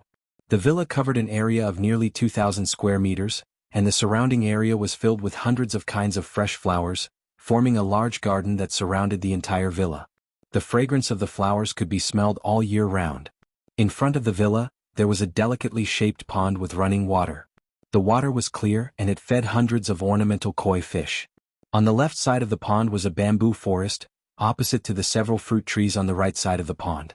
Under the bright sunshine, the breeze blew, the bamboo leaves fluttered and the flowers swayed. It was like being in a paradise, making people feel relaxed and happy. Like Li Tianlan, it was also the first time for Qin Weibai to come to the Sky Academy, and it was the first time for her to come to the residence of Zhuang Huayang, the legendary general of Jianghu state. Therefore, when she was led by Yu Donglai to the villa that was almost surrounded by flowers and plants, a trace of astonishment subconsciously emerged on her delicate face. Surprised, right? This old fellow's style of doing things is ruthless and ruthless. Just look at the way he does things, he's more manly than anyone else. But deep down in his bones, he likes to fiddle with these flowers and plants, saying that it can cultivate one's body and mind. When I was young, I scoffed at this, but in recent years, I've really accepted it. If it was 20 years ago, in terms of combat strength, I would definitely be able to suppress this old fellow if I used all my methods. But now, I guess it's only qualified to cause some trouble for this old guy. This guy is very particular about food, clothing, housing, and transportation. Can be said that every detail is meticulous. These flowers and plants outside are only a small part of it. Yu Donglai, who was walking in front, seemed to have noticed Qin Weibai's expression. He pointed at the flowers and plants around him and said with a smile, "How rare. Old man, you also have a moment of modesty? Headmaster Zhuang is indeed powerful, but things are different now. As he ages, his strength will definitely decline. Even if there is a gap between the two of you now, it shouldn't be as exaggerated as you say, right? It was only a hair's breadth." Qin Weibai withdrew her gaze from the surrounding flowers and plants and joked in a relaxed tone. "A hair's breadth difference?" Yu Donglai shook his head in self-mockery. "You don't understand martial arts. When you reach the level of me and Elder Zhuang, the difference between us is like the difference between heaven and earth. Even if you say it's only a hair's breadth, you're still flattering me. I'm an old guy who can't even stand firm in the thunder-shocking realm and can retreat to the fire-flaming realm at any time. I'm really old. I can't compare with Elder Zhuang, who is at least not weaker than the peak of the thunder-shocking realm. I'm not being modest, it's the truth." "Is that so?" Qin Weibai's eyes flickered thoughtfully. There was no doubt that she had a pair of extremely bright eyes. As the light flowed in her eyes, spiritual qi radiated in all directions, making her whole person more attractive. "That's true. But what old you said is also wrong. In a life-and-death fight, if I fight with all my strength, it won't take me 5 minutes to kill old you. But if it's not a head-on fight, I won't be able to sleep with an old bastard like him as my opponent." A gentle voice rang from the side of the pool in front of the villa, interrupting Qin Weibai's thoughts. Qin Weibai's expression was cold and calm. She raised her head and looked at the man who was still holding a handful of fish food in his hand. She said calmly, "Headmaster Zhuang? I'm Zhuang Huayang." The man smiled and nodded. From his appearance, no one could imagine that he was the same age as Yu Donglai. They were both 70 years old. Yu Donglai's face was wrinkled and his figure was stooped. Zhuang Huayang, however, was tall and straight with black hair. He looked energetic like a middle-aged man less than 50 years old. He sprinkled all the fish food in his hand into the pool. The koi in the pool surged and splashed. Zhuang Huayang, who saw all this, smiled more gently. He glanced at Yu Donglai and said calmly with a smile, "Old Yu, who is this?" "Qin Weibai, the little girl who learned cooking from me for a while. I've told you about her." Yu Donglai said with a smile. His eyes fell on the koi fighting for fish food in the pool, and he seemed a little absent-minded. Zhuang Huayang's eyes narrowed slightly and he asked, "Boss Qin of Pre-Qin International Group?" "That's me." Qin Weibai's tone was flat. "Headmaster Zhuang, nice to meet you." "It's my honor." Zhuang Huayang laughed and did not hide the amazement and appreciation in his eyes. "I've long heard that Boss Qin is the first beauty in Huading. I always thought it was an exaggeration. Now that I see you in person, I know it's not an exaggeration. It's obviously a modest statement." "Headmaster, you flatter me." Qin Weibai smiled politely. Her expression was indifferent, but she quietly ignored Zhuang Huayang's surname. It was a simple difference of one word, but the distance between them was obvious.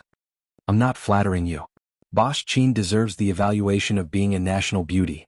Zhuang Huayang laughed heartily and said, "Let's go in and talk. Old Yu hasn't been here for a while. Boss Qin is an honored guest. Some time ago one of my students brought some good tea. Let's have a taste today. Headmaster, if you don't mind, you can call me Little Qin or Little Bai. Boss Qin sounds too distant. Qin Weibai followed Zhuang Huayang into the villa and said casually. Zhuang Huayang paused on the steps of the villa. With his back to Yu Donglai and Qin Weibai, his eyes suddenly became deep and distant. Calling Qin Weibai of the Preaching International Group Little Bai? This kind of qualification was not something that just anyone could have. Although Zhuang Huayang was a general of Jianghu State, he did not think he had this qualification. The Preaching International Group was a rising group in Huading in recent years. Its main business was venture investment. In terms of scale, it could be regarded as a first-tier group in the venture investment industry of the whole Huading and even Jianghu State. This rising group operated in an extremely high-profile way, but on the contrary, its boss, Qin Weibai, was extremely low-key. She never accepted any interviews and even seldom went to the company's headquarters in Huading Central Building. This also made Qin Weibai, a 24-year-old woman, extremely mysterious. In the upper-class circle of Huading, almost everyone knew the Preaching International Group. But when it came to Qin Weibai, very few people knew her. Only those who really stood at the peak of Huading's wealth knew that this young woman was the boss of the Preaching International Group. If that was all, Zhuang Huayang could call Qin Weibai Little Qin with a clear conscience. But all kinds of information showed that the Preaching International Group was only a part of the strength that Qin Weibai revealed to the outside world. It might be an exaggeration to say that it was the tip of the iceberg, but it was certain that the Preaching International Group was definitely not all that Qin Weibai had. She was little known in Huading and Jianghu State, but in some specific upper-class circles she attracted the attention of countless tycoons. And the higher these circles were, the more dazzling the mysterious halo around Qin Weibai was. Qin Weibai, 24 years old, female, born in the year of rabbit. 9 years ago, she came to Huading from a mountain village in the western part of Jianghu State. 8 years ago, at the age of 16, Qin Weibai sneaked out of Jianghu State. When she reappeared in Huading 3 years ago, she was already a strong woman with a net worth of tens of billions. What was more puzzling was that after this woman, who seemed to know nothing about martial arts, came back from abroad, she was surrounded by experts. The Preaching International Group seemed to be just a venture capital group, but there were no less than 20 experts who had stepped into the 4 realms of martial arts, and this was the most conservative estimate. In Jianghu State, which had a population of 1.6 billion, how many people could enter the 4 realms of martial arts? There were not many people who could even enter the most basic chi-controlling realm. But a venture capital company had so many experts.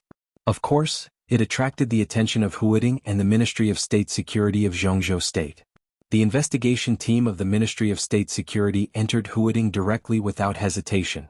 A senior deputy minister who was famous for his combat capability personally led the team. The investigation could be said to be with great fanfare, but in the end it came to nothing. It was said that during the investigation, Qin Weibai personally went to Yuzhou, the capital, and then naturally entered the vision of the high-level officials. In less than 3 days after that, the investigation team of the Ministry of State Security completely withdrew, and the development of the Preaching International Group went smoothly from then on. Even though Zhuang Huayang was a general of Jianghu State, he was still a little confused about Qin Weibai's affairs. He could vaguely sense that Qin Weibai had at least some connections in the capital, and it was even very likely that she was a big shot in the political circle. But this speculation was just speculation, and it had not been confirmed. After the investigation team of the Ministry of State Security withdrew from Huading that year, the Preaching International Group had never received any help from any force in the capital. While a few people in Huading were still speculating about Qin Weibai's background, this young woman, who was only in her 20s, showed most people a series of domineering, cold, and sharp means. In general, Qin Weibai was very likely to be a person with a great background, or she could also be a woman without any force behind her. But in any case, no one was qualified to look down on such a young woman who dared to sneak out of the country at the age of 10 and spent less than 10 years to accumulate such a large family fortune. Zhuang Huayang did not know what kind of power Qin Weibai had, but he was sure that even if the power in her hands was not enough to shake him, a general of Jianghu State, at least there was no need for her to take the initiative to come to flatter him. In this way, Zhuang Huayang could almost be sure that Boss Qin suddenly came to him today because she had a request. The 3 of them entered the luxuriously decorated villa one after another. Instead of entering the study, they directly sat down in the living room. While Zhuang Huayang personally took out the tea set and added water to boil the tea, The old headmaster of the Sky Academy glanced at Qin Weibai, who was sitting elegantly on the sofa. He suddenly smiled and said, "Boss Qin, you don't come to me without a reason today, do you? I like to come straight to the point, so if you have any request for me, Boss Qin, just tell me. If I can do it, I won't refuse. If I can't, I will also tell you clearly. After making the business clear, I will call you Little Bai and I will feel at ease. Don't you think so?" Qin Weibai and Yu Donglai were stunned at the same time. Ahem. Old Zhuang, Yu Donglai coughed dryly. As soon as he opened his mouth, he was interrupted by Zhuang Huayang with a wave of his hand and a smile. "Old Yu, don't talk. Today is the day of admission to the Sky Academy, but I have already handled the matter of Qin Yin, so I'm sure that you have nothing to do. Today you specially came here because you were asked to be a lobbyist by Boss Qin, right? Now that Boss Qin is in front of you, what else do you need to say? Isn't it better to listen to her? That's it. Boss Qin, let's get down to business first. After that, let's have tea." Yu Donglai gave a wry smile and looked at Qin Weibai awkwardly. He said helplessly, "This old guy has such a temper. It's okay, girl. Just say it. If this old bastard dares to disagree, I won't leave today. Since the headmaster said so, I won't stand on ceremony." Qin Weibai looked at Zhuang Huayang gracefully and said in a calm tone, "Today, I dragged Senior Yu here because I want to ask the headmaster to help take care of a freshman." Oh. Zhuang Huayang raised his eyebrows.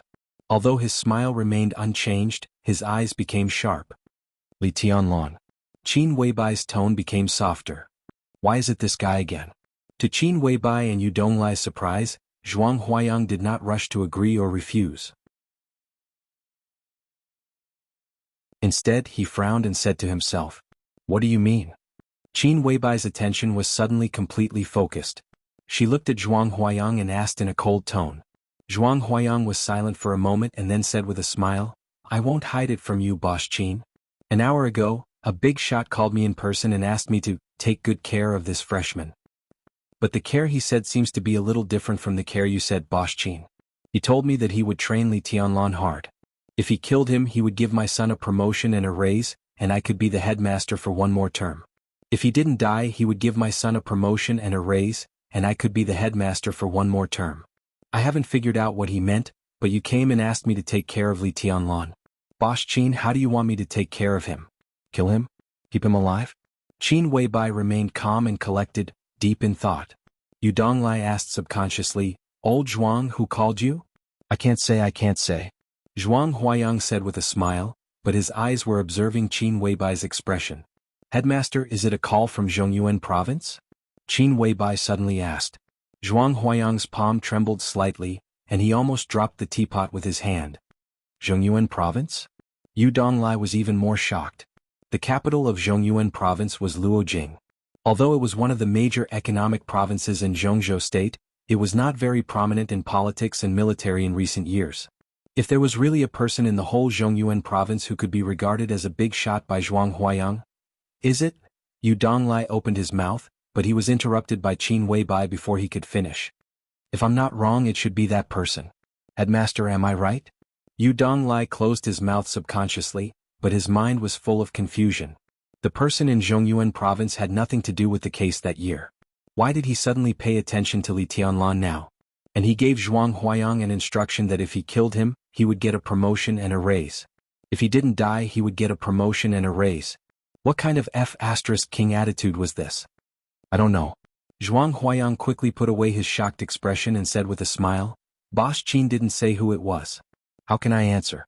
Is Boss Qin trying to get information from me?" Qin Weibai smiled faintly and took the initiative to change the topic. She said slowly, "I came here today to ask you one thing. In the maneuver of the two academies a year later, I hope Tianlan can get a place to represent the Sky Academy. In addition, if possible, I also want a promise from you to keep Tianlan alive within a year."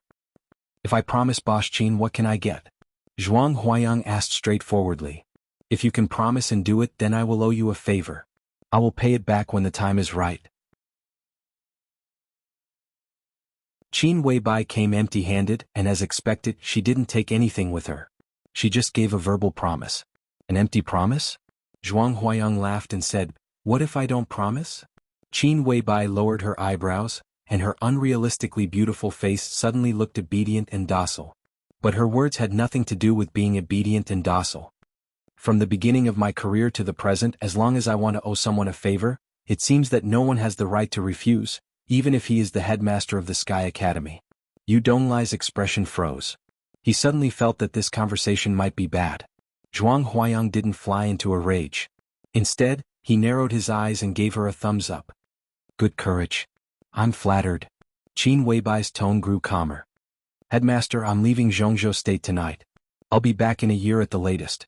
During this period, if anything happens to Tianlan in the Sky Academy, the entire Sky Academy will be my mortal enemy. I won't rest until I'm dead, including your entire family. Strong, domineering, crazy. Under the ethereal appearance like an exiled immortal, this was the real Qin Weibai. Little Bai. Yu Donglai's face suddenly changed. This girl was going crazy. Boss Qin, are you threatening me? Zhuang Huayang's smile completely disappeared and he asked in a gloomy tone. It's not a threat. It's just, I really can't lose or miss it. Qin Weibai looked at the boiling water in the teapot and muttered to herself absent-mindedly. Zhuang Huayang looked at Qin Weibai, who was obviously in a trance, and his gloomy face gradually eased. After a while, he said lightly, I hope Boss Qin's favor will be as valuable as ever. I'm sure I won't let you down, headmaster. Qin Weibai stood up without hesitation and said, Goodbye. She nodded to Yu Donglai and went straight out of the door. This conversation could be said to end on bad terms, but she got what she wanted. At least she didn't come in vain. In the villa, Zhuang Huayang and Yu Donglai looked at each other. After a long time, Zhuang Huayang smiled and murmured to himself, Little girls nowadays are amazing. Old Zhuang, don't think that little Bai was just joking. She was serious. If she goes crazy, it's hard to say what will happen to the Sky Academy. At least you won't have an easy time. I'm not trying to make trouble for you, but I'm just taking care of a freshman. I'll do it conveniently if I can. At least it's better than having a mysterious opponent with infinite potential, right? Yu Donglai looked at Zhuang Huayang with a solemn expression and said, That's right. Zhuang Huayang nodded with a smile. But before taking care of this guy, I should at least see how good he is and how he deserves my care, right? Who on earth is this little guy who can attract the attention of the big shot in the Central Plains and Qin Weibai? Yu Donglai wanted to say something but stopped on second thought. In the end he said nothing. Zhuang Huayang picked up the phone next to the sofa and dialed a number. He narrowed his eyes and said with a smile, Qin Ku, there's a freshman named Li Tianlan. Pay attention to him. Find a young and promising teacher and test his strength. Remember, don't kill him. Take action tonight. The headmaster of the Sky Academy hung up the phone after he finished speaking. Then he looked at Yu Donglai and said with a smile, How about it, old guy? Stay and watch a good show today? Okay.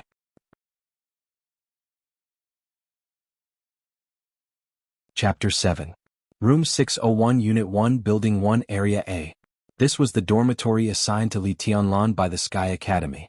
The reception work of the new students at the Sky Academy was ridiculously simple. After confirming that the admission notices in Li Tianlan and Yu Qinyan's hands were authentic, the senior sister in charge of the reception of the new students simply entered their basic information into the archive and told them their respective dormitory numbers. She did not intend to personally lead the way for the juniors at all and even skipped the procedure of giving directions. Li Tianlan was not surprised. From the very beginning he knew that this was a special warfare academy full of cruel competition, so he didn't expect any human kindness here. He and Yu Qinyan took the free school bus to the dormitory area. After a brief goodbye at the gate of the dormitory area, Li Tianlan went directly to his dormitory. Although it was called a dormitory, it was actually a set of finely furnished apartments. The dormitory area of the Sky Academy was very large. There were nearly 30 dormitory buildings, all of which were 7-story buildings. There was no difference between the inside and outside of the building and ordinary old-fashioned apartments. There were 2 apartments on each floor, all of which had 3 bedrooms and 1 living room. Each apartment was a dormitory and 1 person had 1 room. Compared with the situation in the outside world where 4 or 5, 6 or 7 people crowded in a room and fought for a bed, this kind of living environment where 1 person could occupy the whole bedroom was definitely quite superior. Li Tianlan's dormitory was on the top floor of a building in Area A. It was about a week before the Sky Academy officially opened on April 15th. The whole dormitory building was empty and lifeless. He who came here first could be said to be the only resident here. This also meant that Li Tianlan could at least choose a room he liked in the apartment as his dormitory. He was quite satisfied with this. Li Tianlan reached out, fiddled with the watch on his wrist, and aligned the dial of the watch with the sensor on the anti-theft door in front of him. The watch on his wrist was received at the reception of freshmen, which had many more functions than ordinary watches. It was a multifunctional device that integrated positioning, navigation, calling, scanning, and recording. It could be said to be the standard of every student in the Sky Academy, and also the key to enter the dormitory. In addition to the watch, Li Tianlan also received a very heavy-looking blue notebook from the reception of freshmen. Apart from that, there was nothing else. The moment the watch was aligned with the sensor of the anti-theft door, it made a soft sound, and the anti-theft door opened automatically. With a calm expression, Li Tianlan opened the door and went straight into the apartment. The interior decoration of the apartment was not overly luxurious, but it was very comfortable to look at. The whole place was pasted with light gold wallpaper. All the appliances in the kitchen, dining room, and bathroom were brand new. The real leather sofa in the living room looked a little old, but it was very comfortable to sit on. There was a TV set, a telephone, an air conditioner, a washing machine, and other electrical appliances, all of which were placed in the most reasonable position. These were things that Li Tianlan had never seen at the border. He only learned their names when he was at Qin Weibai's house last night, but that was all he knew. These electrical appliances were still in the category of high-tech for him now, and he did not know how to use them at all. Since he was the first to arrive at the dormitory, Li Tianlan unceremoniously occupied the largest bedroom in the apartment. In terms of layout, this should be the location of the master bedroom in the apartment. It faced the sea and had a unique view. The bed in the bedroom was covered with clean and tidy bedding. There was also a small desk. The surface of the desk was very clean. A thin booklet was neatly placed on it. There was even a fountain pen and ink on top of it. Li Tianlan walked over and glanced at it. It was a student code of the Sky Academy. For the time being, Li Tianlan was not interested in reading it. In the quiet bedroom, he just sat silently on the bed, staring at the scenery outside the window in a daze. A melodious ringing sound suddenly rang out. Li Tianlan did not react for a moment. After more than 10 seconds, he suddenly stood up and took out the mobile phone from his pocket. The mobile phone was bought by Qin Weibai, and there was only Qin Weibai's private mobile phone number on it. So it was self-evident who was calling. Li Tianlan picked up the phone and said hello. "Where are you?" "I'm at the entrance of the residential area." On the phone, Qin Weibai asked softly. "Room 601 Unit 1 Building 1 Area A. I'll go down to pick you up." Li Tianlan stood up without hesitation and planned to go downstairs. "No, I'm right here. I'll go up right away," Qin Weibai said straightforwardly and then hung up the phone directly. Li Tianlan's body, which was about to walk out of the door, paused. After waiting for a few seconds, the clear sound of high heels on the stairs was heard in the corridor. Li Tianlan hesitated for a moment and decided not to move. Although he admitted that he was a country bumpkin with little knowledge, he was not a fool. He could feel Qin Weibai's attitude toward him. Although he did not know what this attitude meant, at least he was sure of one thing. That was, Qin Weibai definitely did not want him to be too polite to her. In this case, he would not do anything that would invite a rebuff. The sound of high heels on the stairs downstairs became clearer and clearer. Qin Weibai's figure turned the corner of the stairs and appeared in front of Li Tianlan again. She was still holding the heavy blue notebook in one hand and a bottle of mineral water in the other. Seeing Li Tianlan standing at the door, Qin Weibai was slightly stunned. Then she smiled sweetly and said, "What? Are you going to greet me at the door? I'm not so arrogant." "No," Li Tianlan said subconsciously and turned his eyes away. This could not be blamed on his lack of determination. In fact, Qin Weibai's charm was so great that it was almost irresistible. In particular, the charm of her sweet smile made Li Tianlan dizzy. When he was with her, Li Tianlan was almost always in a state of thirst. It was really a kind of enjoyment and torture. Qin Weibai climbed the stairs with a smile and handed the bottle of mineral water to Li Tianlan. She said, "Are you thirsty? I just bought a bottle of water. You can drink it." "I'm fine." Li Tianlan licked his dry lips and said. Smelling the natural body fragrance from Qin Weibai and looking at the bottle of mineral water that was obviously drunk by her, Li Tianlan felt like he was possessed. An indescribable impulse in his heart was becoming more and more hot and clear. "Do you think I'm dirty?" Qin Weibai tilted her head and stared at Li Tianlan with bright eyes. She seemed to be smiling. "I didn't mean that." Li Tianlan looked embarrassed. When it came to this, there was really no way back. He simply did not explain and took the bottle of mineral water from her. He drank more than half of the bottle in one breath.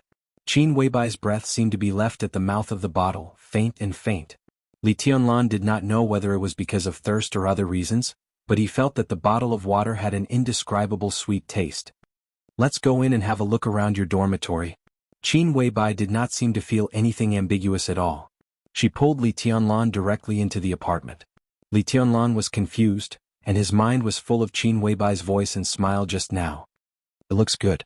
Qin Weibai looked at the decoration in the living room and nodded. She asked, "Which room did you choose?" "Here." Li Tianlan personally led Qin Weibai into the bedroom. On the soft bed in the bedroom, the blue notebook that Li Tianlan took back from the reception office was thrown on the bed casually. It was almost the same as the notebook in Qin Weibai's hand. Qin Weibai, whose delicate and flawless face was full of intoxicating smile, was slightly stunned. She looked at the blue notebook on the bed and her eyes were in a trance. Li Tianlan did not change his expression. "The two notebooks are very similar, aren't they?"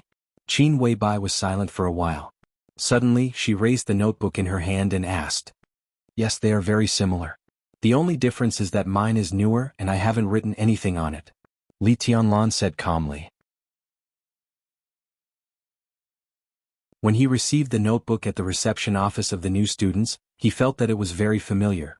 It was exactly the same as the notebook in Qin Weibai's hand, whether in size, color, or thickness. She undoubtedly attached great importance to the notebook in her hand. When she came out, she took it with her. When she got in the car, she held it in her hand. Even when she was eating, she put the notebook in the closest place to her. Li Tianlan was very impressed by the blue notebook, so when he received it, he thought of the notebook in Qin Weibai's hand. The Sky Academy has a hard and fast rule for all students, that is, to make weekly notes. 1 note a week and 1 note a month. The content of the weekly notes is varied. You can write anything, including the experience of training, the perception of the improvement of combat power, the opinion of the Sky Academy, and even the reflection of reading. The Sky Academy can pay close attention to the growth of each student, the way of thinking and the political position of each student through the weekly notes every month. So 1 note a week is a must. It seems small, but it can be said that it is one of the most important tasks that the Sky Academy gives to each student. If you can't finish it, your credits will be deducted. Qin Weibai grasped the blue notebook in her hand tightly. Because of the excessive force, her slender knuckles looked a little white. "Is the notebook in your hand also the weekly notes of someone when he was studying in the Sky Academy?" Li Tianlan asked softly. "Yes, but not all of them. The curriculum of the Sky Academy is 3 years, but the weekly notes in my hand have spanned 10 years. He also studied in the Sky Academy. It has become a habit to make weekly notes, even after he left the Sky Academy. He still kept this habit until..." Qin Weibai's voice suddenly stopped. In a place where Li Tianlan couldn't see, a trace of complicated and sad expression flashed through her eyes quickly. "Let's not talk about this," she said softly. "Okay." Li Tianlan nodded. At this moment, listening to Qin Weibai talking about another person in an obviously unusual tone, he had a very subtle feeling in his heart. There was confusion, but more than that, there was a kind of inexplicable bitterness. Don't think too much. Many things are not necessarily what you think. Qin Weibai took a deep breath and walked to the window. Looking at the endless sea outside, she said with her back to Li Tianlan, "Now, you should think more about how to rise in the Sky Academy and in the whole of Huading.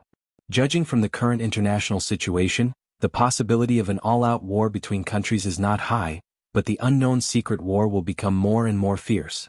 This is a competition between elites. The impact of victory and defeat is more far-reaching than that of an all-out war, and the damage to the country is greater. Therefore, in the next few decades, the status of the elites who come out of the 2 special warfare academies, the Sky Academy and the Deep Sea Academy, will be more important. Tianlan, if you can seize this opportunity to rise, then the veterans at the border can live freely and go wherever they want to go. As long as you are there, no one dares to bully them. Isn't this the purpose of you coming to the Sky Academy?" "Of course," Li Tianlan said with a calm expression. "I'm sure I can get them out of that primeval forest and it won't take long. I believe in you." Qin Weibai turned around and looked at Li Tianlan, her eyes focused and serious. She hesitated for a moment and suddenly said, "I can also tell you a piece of news. Although your father's treason seems to have been settled, this is just the surface. This case is still confusing in the eyes of the higher-ups, and there is no definite conclusion so far. If you want to investigate, there may be a lot of clues now. So, your father may have really committed treason, but it is also possible that he was framed. Framed? Who framed him? Li Tianlan's eyes suddenly focused. At this moment, although he was still calm, there was a hint of danger in his whole body, like a huge wave in the deep sea. The surface was slightly rippling, but the depth was already surging like a tide. This needs you to investigate. Qin Weibai shook her head and said, "How should I investigate? Do you have any clues?" Li Tianlan asked subconsciously. "I'm just a businessman in Jianghu State. How can I have clues?" That matter was of great importance and all the information was sealed. Without special permission you can't see it at all. Tianlan, climb up. Climb to a high enough position. At the very least, you have to come into contact with that information before you have the qualifications to start investigating. I'm willing to always stand behind you. As you move forward, no matter what you need, as long as I have it, I can give it to you. Qin Weibai looked at Li Tianlan and said softly, "Thank you." Li Tianlan looked at her deeply and said in a deep voice. Qin Weibai smiled gently and shook her head. She said, "I'm going to leave Huading for a while, maybe a few months, but no more than a year. During this time, I hope you can make some achievements. Well, wait for me to come back. If you can hold your ground in the Sky Academy, then I'll agree to one of your requests. How about that?"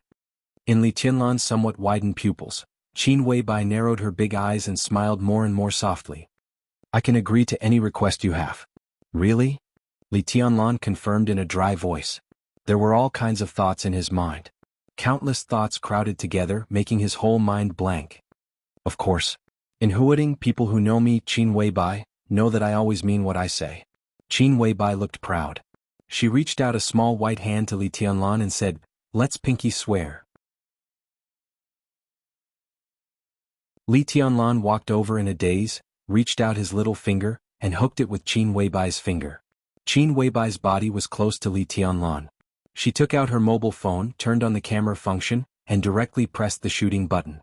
The two leaned against each other, and the picture of their fingers hooking was immediately taken. In the photo, Qin Weibai smiled tenderly, while Li Tianlan's expression was a little dull. Qin Weibai nodded with satisfaction and sent the photo to Li Tianlan. Then she set the photo as the screen of their mobile phones. They had the same mobile phones and the same screen. Qin Weibai waved the two mobile phones in front of Li Tianlan. She smiled and asked, "Do I look good?" Li Tianlan nodded in a daze. "Silly, so ugly." Qin Weibai giggled and reached out to pinch Li Tianlan's face directly. At this moment, Goddess Qin, who was known for being strong and domineering in the whole business circle of Huading, seemed to have come to the world from the high altar in an instant. She also walked into Li Tianlan's heart. Qin Weibai put the mobile phone back in Li Tianlan's hand, took 2 steps back and suddenly said, "I'm leaving." She did not wait for Li Tianlan to answer. She turned and walked out of the room directly, natural and unrestrained. Li Tianlan, who had been in a daze, suddenly came back to his senses. Without saying anything, he chased after her and said, "I'll see you off." The two went downstairs in silence and walked out of the gate of the dormitory area. On the road outside the dormitory area, a school bus was coming from a distance, getting closer and closer. "You can't change the screensaver photos of your mobile phones, do you know?" Qin Weibai glanced at the bus coming from a distance, turned to Li Tianlan and said, "I know." Li Tianlan smiled a little foolishly and said, "And I won't change it." "Well, I won't change it either." Qin Weibai said softly and pulled Li Tianlan's hand. "Come on." She let go of his hand, turned around and stepped on the school bus in front of them. The school bus started slowly and went away. Li Tianlan stood there silently watching the school bus leave. He did not move. In the back row of the school bus, Qin Weibai, who had been admiring her mobile phone since she got on the bus, put away her mobile phone and looked more and more gentle. There was a turn in front. Qin Weibai, who put away her mobile phone, suddenly looked back.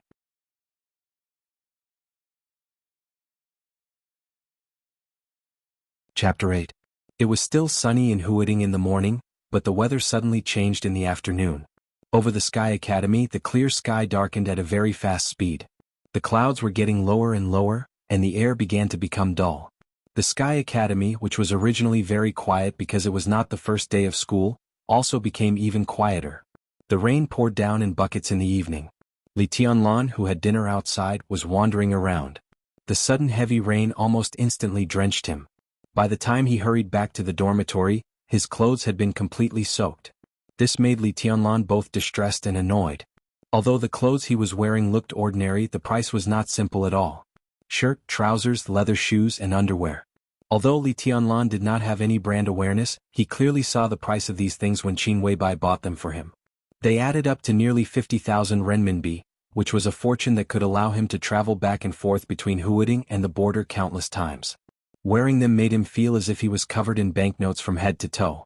Li Tianlan could not help but care about it. But now he was completely soaked. So when he returned to the dormitory, he took off his clothes and washed them. Then he put on the school uniform of the Sky Academy.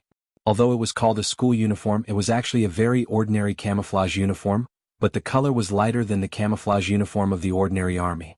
This thing was specially sent to him in the afternoon. There were 3 sets in total, and they were matched with 2 pairs of military boots. After changing into them, Li Tianlan moved about casually for a while and found that they fit him well. This also made his inner depression dissipate a lot. The rain outside the window was getting heavier. Li Tianlan's dormitory was on the top floor. Dense raindrops were beating on the roof, making a very lively sound. Li Tianlan, a country bumpkin who didn't even know how to plug in and turn on the TV, had nothing to do. Finally, he remembered the Sky Academy Student Code of Conduct on the table. The Student Code of Conduct did not look thick, but that was compared with the weekly notebook on the desk. In fact, the Student Code of Conduct was at least 100 pages thick, which showed that there were many things to pay attention to in the Sky Academy. Anyway, he had nothing to do, so he simply sat at the desk and opened the first page of the Student Code of Conduct. 8 large scarlet characters immediately came into Li Tianlan's eyes. 8 words, almost up and down, neat and tidy. It became the only content on the page.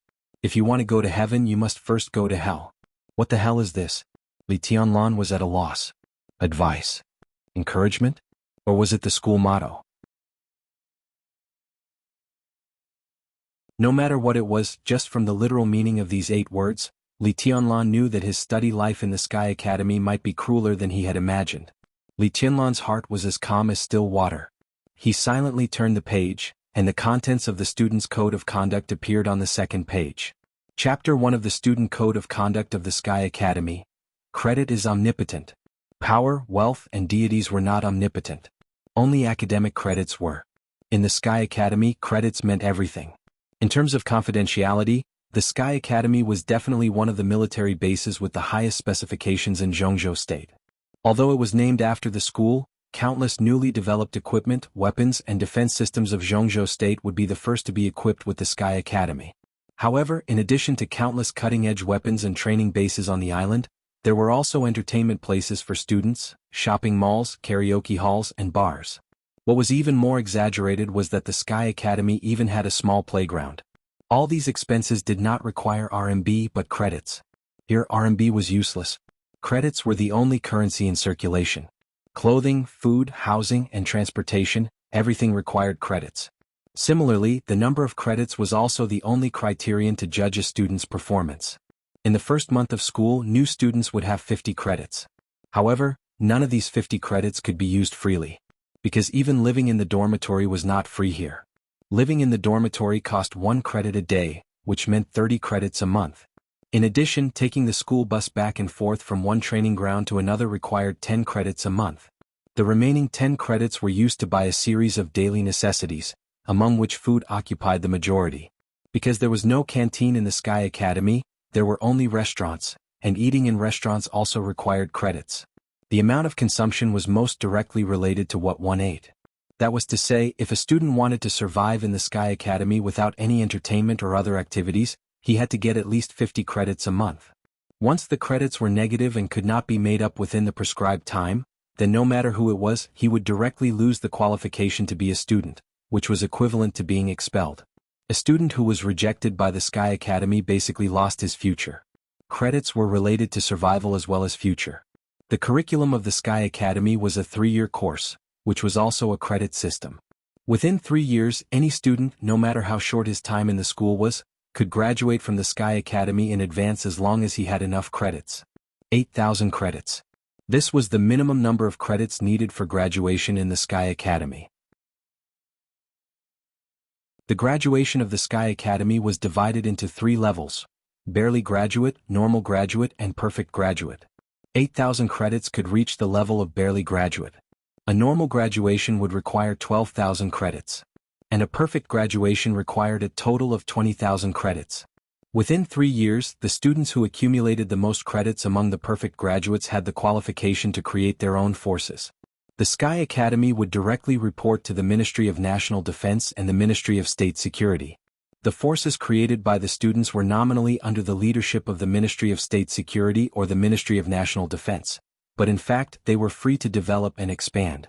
Create their own forces. This was the most attractive thing about the Sky Academy and the Deep Sea Academy. This precious quota, which could only be produced every 3 years, was also Li Tianlan's goal in coming to the Sky Academy. But after reading the student code, he realized how difficult it was to achieve this goal.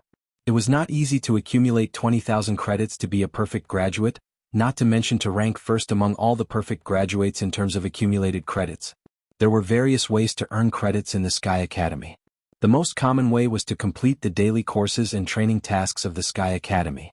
As long as they reached the passing line, they could get a credit as a reward. If they failed, then double credits would be deducted. The training tasks would also be ranked, and the top 3 would get an extra credit as a reward. There were such tasks basically every day, but there were not too many. If they passed all the tasks, it was enough for the students to survive here, and they could even occasionally go to entertainment and relax. But it was obviously not feasible to accumulate at least 8,000 credits in 3 years.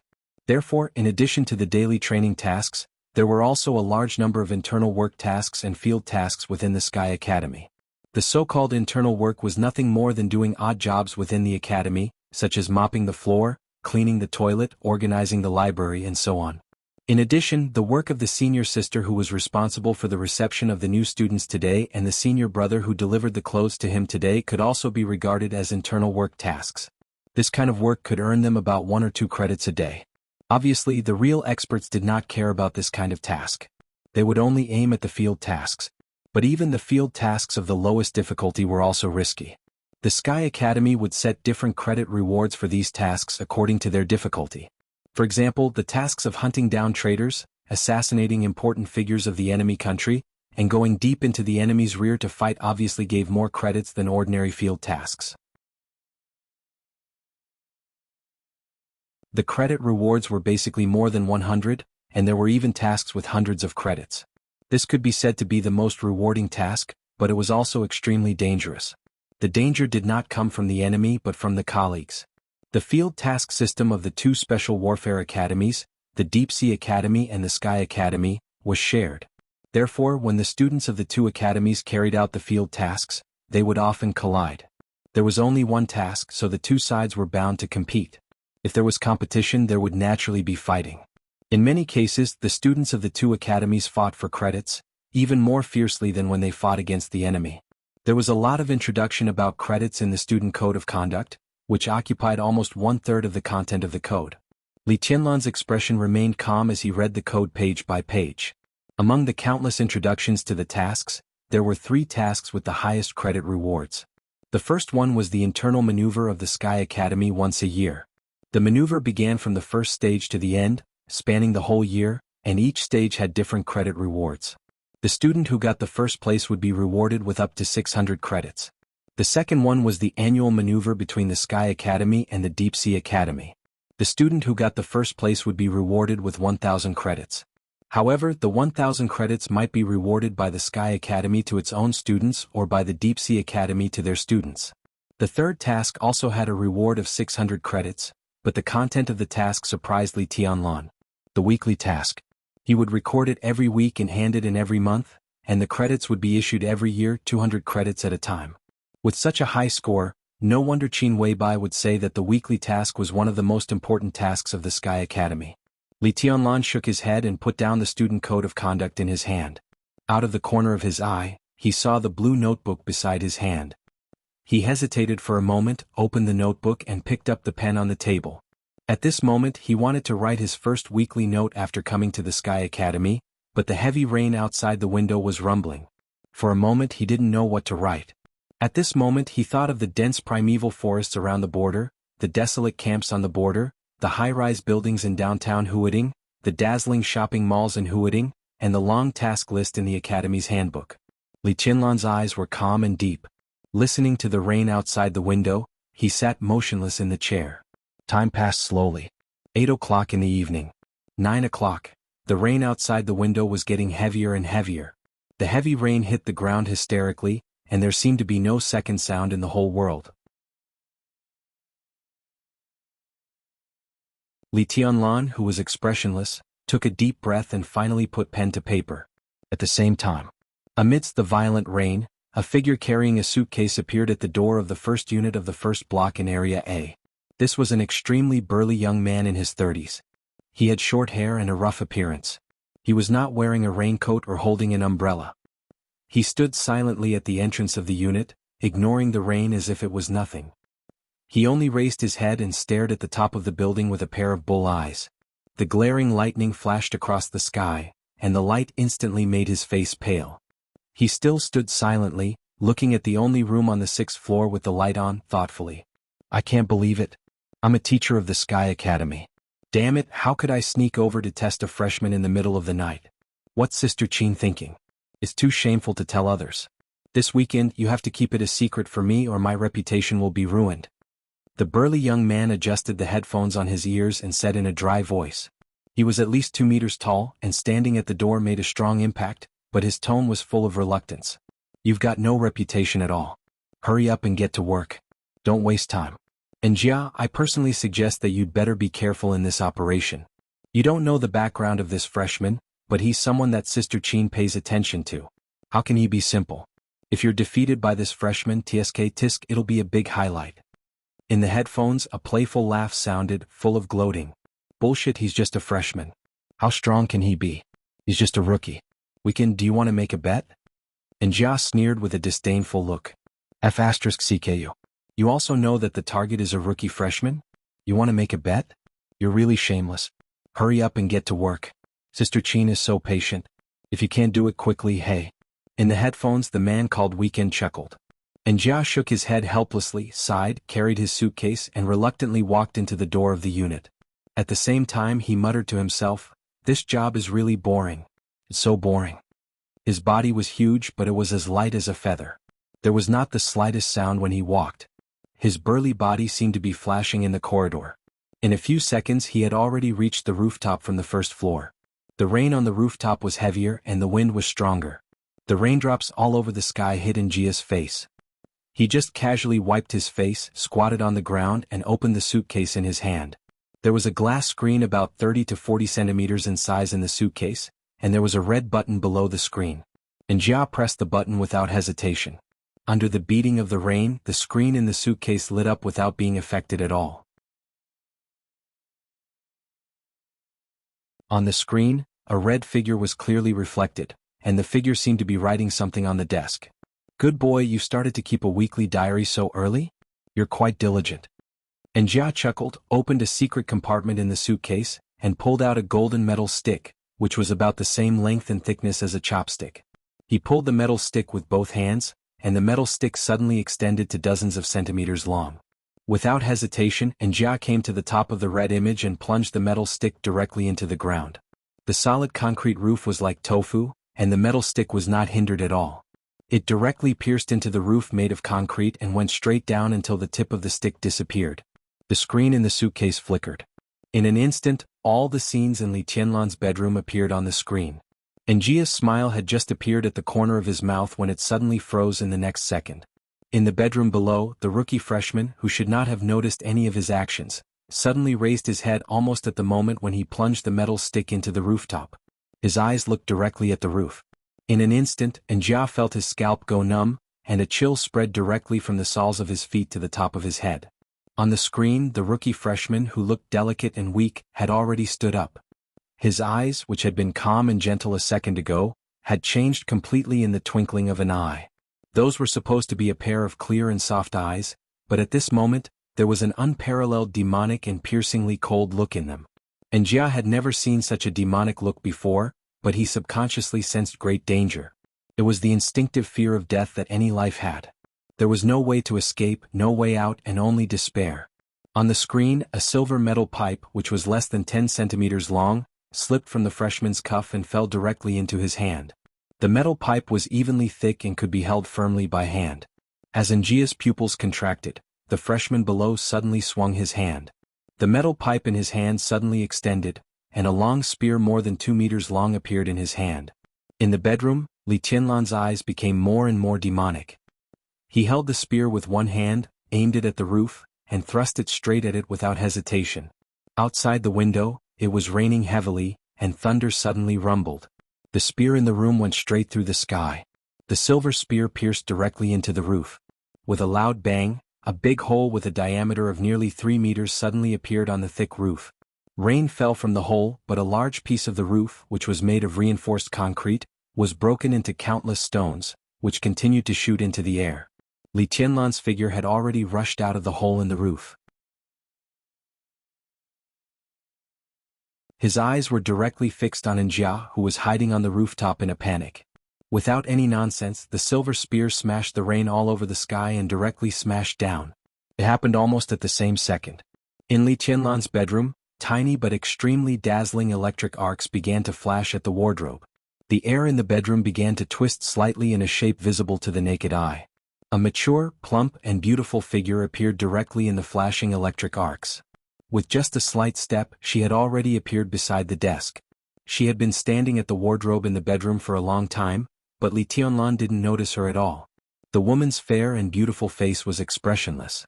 She was as cold as an iceberg, and there was not the slightest warmth that a human should have in her eyes. From the inside to the outside, this woman exuded a chill that kept strangers away. She stretched out 2 fingers, pulled over Li Tianlan's weekly diary that was spread on the desk, and read it quietly. There were only a few hundred words written on the open weekly diary. Li Tianlan's handwriting was not beautiful, but every stroke was full of a kind of extremely sharp edge. On the whole, there was a kind of mysterious artistic conception. The woman's eyes were focused, and she carefully read Li Tianlan's weekly diary from beginning to end. Her expression did not change at all, but her pair of eyes, which made people feel cold at first glance, slightly narrowed. "How arrogant you are," the woman said to herself in a tone without any warmth. She sneered slightly and said, "I'd like to see what you can do." Her figure flashed. In the flashing electric arcs, her figure had disappeared directly from the bedroom. The weekly diary on the desk was pushed back to its original position by an invisible force, and it was still open. On the white page, the ink on the last few lines of Li Tianlan's words had not yet dried, and the sharpness between the lines was even stronger. What rises will eventually fall. What is beautiful will eventually be broken.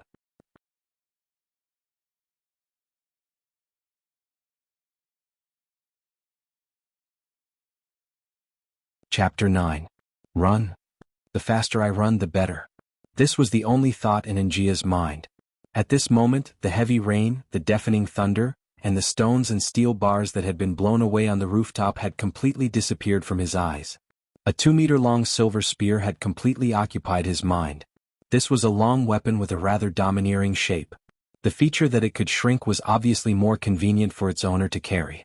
When it was not fully extended, it was just a metal tube of about 10 centimeters. But once it was fully extended, anyone would be amazed by its exquisite craftsmanship.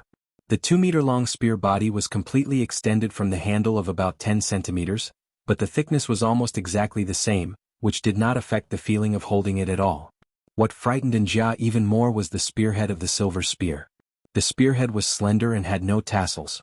The 2 sharp spear blades spread outward in a subtle arc, giving people a ferocious and exquisite feeling. At first glance, it looked a bit like a halberd, but the arc of the 2 spear blades and the spearhead was obviously more restrained than that of a halberd. Njia had never seen such a strange spear, but it definitely did not mean that he didn't know what it was. As a new teacher of the Sky Academy with his professional vision, he could be sure at the first sight of this spear that it was a real murder weapon. It was more versatile than ordinary spears and more flexible than halberds. In modern society, although hot weapons had become the mainstream on the battlefield, cold weapons were the most trustworthy things in the hands of real experts. Hot weapons were indeed convenient to use, but bullets and cannons would always run out. Cold weapons, on the other hand, were different. As long as people were still alive, they could continue to kill the enemy. The moment he saw this spear, Njia could totally imagine what kind of bloody storm this spear would set off on the fierce battlefield. He didn't even need to imagine at all, because at this moment he was personally feeling the great pressure brought to him by this spear and its owner. The 2-meter-long spear smashed down from the sky. Wherever the spear passed, all the air seemed to be completely sucked out. The sharp whistling sound went from low to high. In Njia's sight, the ferocious and exquisite spear smashed directly at his head from top to bottom. No feeling could describe what he was feeling right now. As the long spear approached, it seemed that the whole world was collapsing. The pure and extreme killing intent enveloped all his movements. The raindrops in the air were directly torn into powder that was hard to be seen by the naked eye. In Njia's eyes, this spear seemed to have become one with the whole heaven and earth. With surging, crazy, pure killing intent, it was as if the heavenly power was falling endlessly. At this moment, Njia had no intention of resisting at all. He gathered all his essence, qi and spirit, roared and retreated directly. The silver spear smashed into the ground. The entire building shook violently. Countless cracks spread out in all directions on the flat rooftop with the spear as the center. Boom! Under Njia's dull gaze, the surrounding cracks spread to the limit. The rooftop seemed to be unable to withstand such a huge force at all. The initial landing point of the spear collapsed directly, forming a huge crack of 7 or 8 meters long. Li Tianlan, the culprit who caused all this, had no intention of stopping to ask questions. As soon as the long spear hit the ground, he rushed over without saying a word and thrust his spear forward. Was this really King Freshman? Who taught this kind of person? And Jia burst into tears. Faced with Li Tianlan in this state, he didn't even have the courage to test his strength. Looking at the long spear that was about to pierce his chest in an instant, and Jia did not hesitate. He turned around, ran a few steps and jumped directly from the rooftop. Behind him, Li Tianlan's eyes flickered, and the light in his eyes became more and more demonic. The moment Njia jumped from the rooftop, he sprinted a few steps without hesitation and jumped down directly with the long spear that was taller than him. The height of more than 10 meters was nothing to the two of them. The moment his feet landed on the ground, Njia bent his knees. After quickly unloading the force, he suddenly bounced up and fled desperately. There was a forest around the dormitory area that had a longer history than the Sky Academy. The terrain was more complicated. As long as he rushed in, Njia believed that he could easily escape with his advantage of being familiar with the terrain. But as soon as his body bounced up, the long spear behind him had arrived behind him again. Li Tianlan, who landed a second later than Njia, bore the force of the recoil after landing. Without any unloading process, he attacked again. His head, chest and back. Li Tianlan struck 3 times with his spear, and all of them landed on the vital parts of the human body. His moves were clean and tidy, but each of his moves was filled with extreme gloomy violence. This was a real killing technique. Njia, who was retreating, had no room to fight back at all. His body twisted in a weird way and the bones all over his body suddenly cracked. At this moment, it seemed that all the bones in his body were completely dislocated. While running forward with his legs, his upper body suddenly tilted to a great extent. Without affecting his speed, he once again avoided Li Tianlan's spear. Li Tianlan finally uttered a short syllable. He seemed to be a little surprised. His eyes were still fixed, but the demonic look in them grew stronger and stronger. Compared with the bumpkin who had just arrived in Huading, Li Tianlan in this posture was strange and terrible. He was calm, awe-inspiring, indifferent and sharp. His eyes, in particular, were overflowing with demonic qi, which made people feel cold at first glance. In a short while, the figure in front of him had fled dozens of meters away. Li Tianlan snorted and directly followed him without any intention of giving up. The movement of the opponent's body twisting in an instant was obviously beyond the scope of professional skills. It was more like some kind of secret unique skill of martial arts. He didn't know the opponent's identity, but it was hard for Li Tianlan to believe that the opponent had any good intentions since he appeared alone on his roof on a rainy night with the intention of monitoring him. If he had bad intentions, he was naturally an enemy. Before Qin Weibai left, she vaguely mentioned the treason case of that year and used the word confusing. There must be a lot of inside stories. At this time, Li Tianlan did not intend to show any mercy to a suspected enemy. The two rushed out of the dormitory area one after the other and rushed into the woods around the dormitory area. One chased and the other fled, and the distance of dozens of meters was quickly shortened. And Jia, who was desperately running away, felt cold inside. He knew that the opponent's speed was slightly faster than his, but he thought that as long as he entered the woods, he could easily escape from the opponent's pursuit with his familiarity with the terrain. But the fact was the opposite. After entering the woods, Li Tianlan's speed did not slow down. Instead, he was more like a fish in water. The dense trees and the bumpy ground did not affect him at all. The distance between the two was getting closer and closer. In a few seconds at most, he would enter the freshman's attack range again. With a 2-meter-long spear and the length of his arm, the opponent's attack range was a little terrifying. He couldn't continue to run like this. He only needed to buy himself a few seconds to get rid of the opponent. A few seconds, and Jia, who was running at full speed, suddenly gritted his teeth and turned around. At the age of 31, he could become a teacher of the Sky Academy.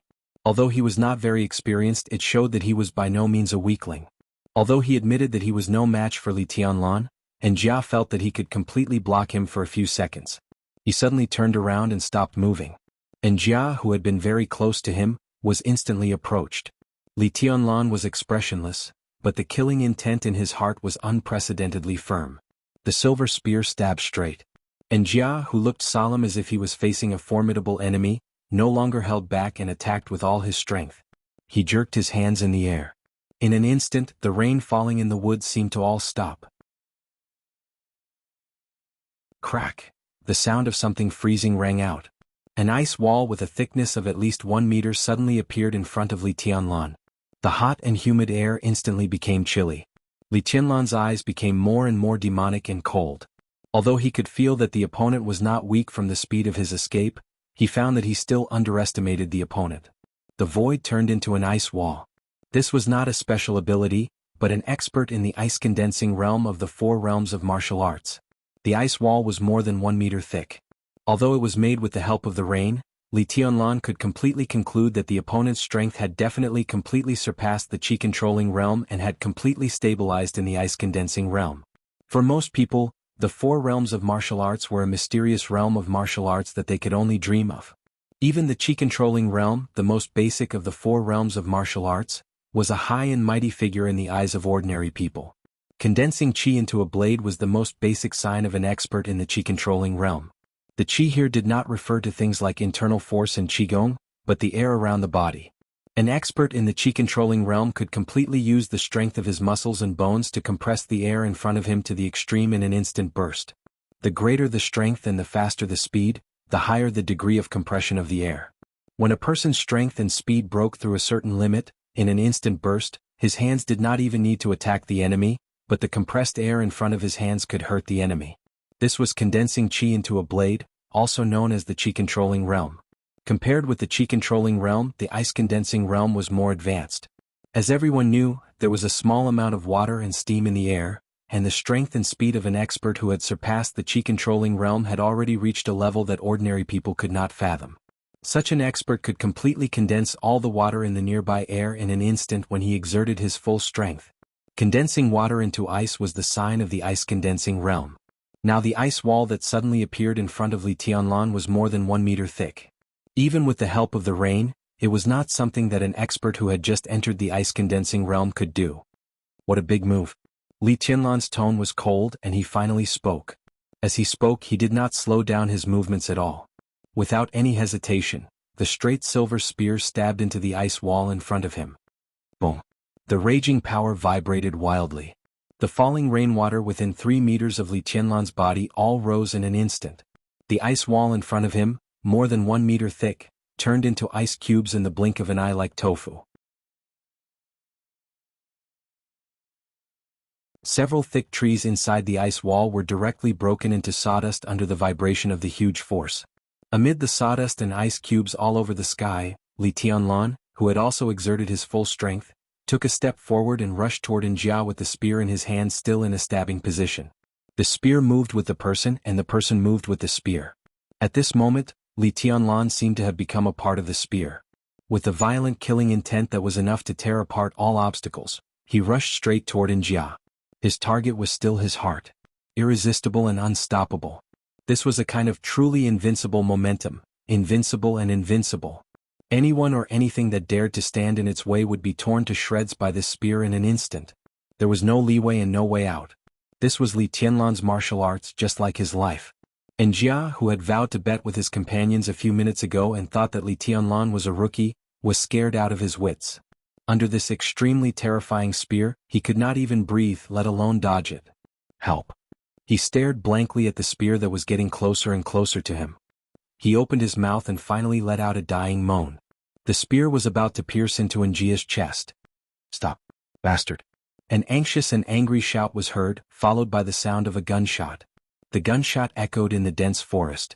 The bullet came from dozens of meters away and hit the back of Li Tianlan's hand directly. Li Tianlan felt a sharp pain in his palm and blood splattered. Under the threat of death he did not think at all. He directly threw out the spear that had condensed his peak killing intent. The spear, which was at least 2 meters long, flew out of his hand. In the forest, an extremely bright silver meteor flashed past and shot directly in the direction where the bullet came from. Njia, who had been waiting for death, suddenly opened his eyes wide and roared, "Brother, be careful!" In the forest dozens of meters away, a burly man who was as strong as Njia had no time to react. He could only watch the silver light getting closer and closer to him. The spear was like a dragon. The silver spear arrived in an instant, and the body of the spear directly penetrated the man's abdomen. Blood splattered. The silver spear carried the burly man's body and still shot forward without slowing down. Njia's eyes suddenly turned red. The spear thrown by Li Tianlan from dozens of meters away flew nearly 20 meters in the air with the brother he had been with day and night. In the end, the man and the spear were nailed to a thick tree. Half of the spear penetrated the tree and shook violently. The figure nailed to the tree by the spear was motionless, and it was unknown whether he was dead or alive. Njia's face was dull. There was no anger in his eyes, only deep sadness. Li Tianlan, who was empty-handed, wiped the blood on his hands expressionlessly. Then he narrowed his eyes at Njia and said softly, "You go to hell too." Njia did not make a sound. The scene of Li Tianlan nailing another expert in the ice-condensing realm from dozens of meters away was like a nightmare in his heart. Similarly, it was seen by the 2 old men on a big tree dozens of meters away from Li Tianlan. They were Yu Donglai and Zhuang Huayang, the principal of the Sky Academy, who had come to watch a good show. The 2 came over in high spirits, but they saw a wonderful show that was absolutely not good to watch. What a strong momentum. This boy has probably vaguely touched the invincible realm. At the very least, it is quite possible for him to enter the thunder-shocking realm before the age of 30. Damn it, I've misjudged him. Old Zhuang, his aptitude is much better than Qing Ku's, isn't it? Yu Donglai was silent for a few seconds and sighed softly. He had regained his composure on the surface, but his heart was already full of stormy waves. He knew Li Tianlan's identity. Li Tianlan had such combat capability, but he had not yet entered the 4 realms of martial arts. Yu Donglai was sure that there was a special reason for this. How could such a person be a loser? He was simply a monster. Thinking of Li Tianlan's identity and the treason case that was still confusing and full of doubts, Yu Donglai's expression was complicated. With the appearance of this boy, the special warfare system of Jianghu state would probably be quite lively in the future, wouldn't it?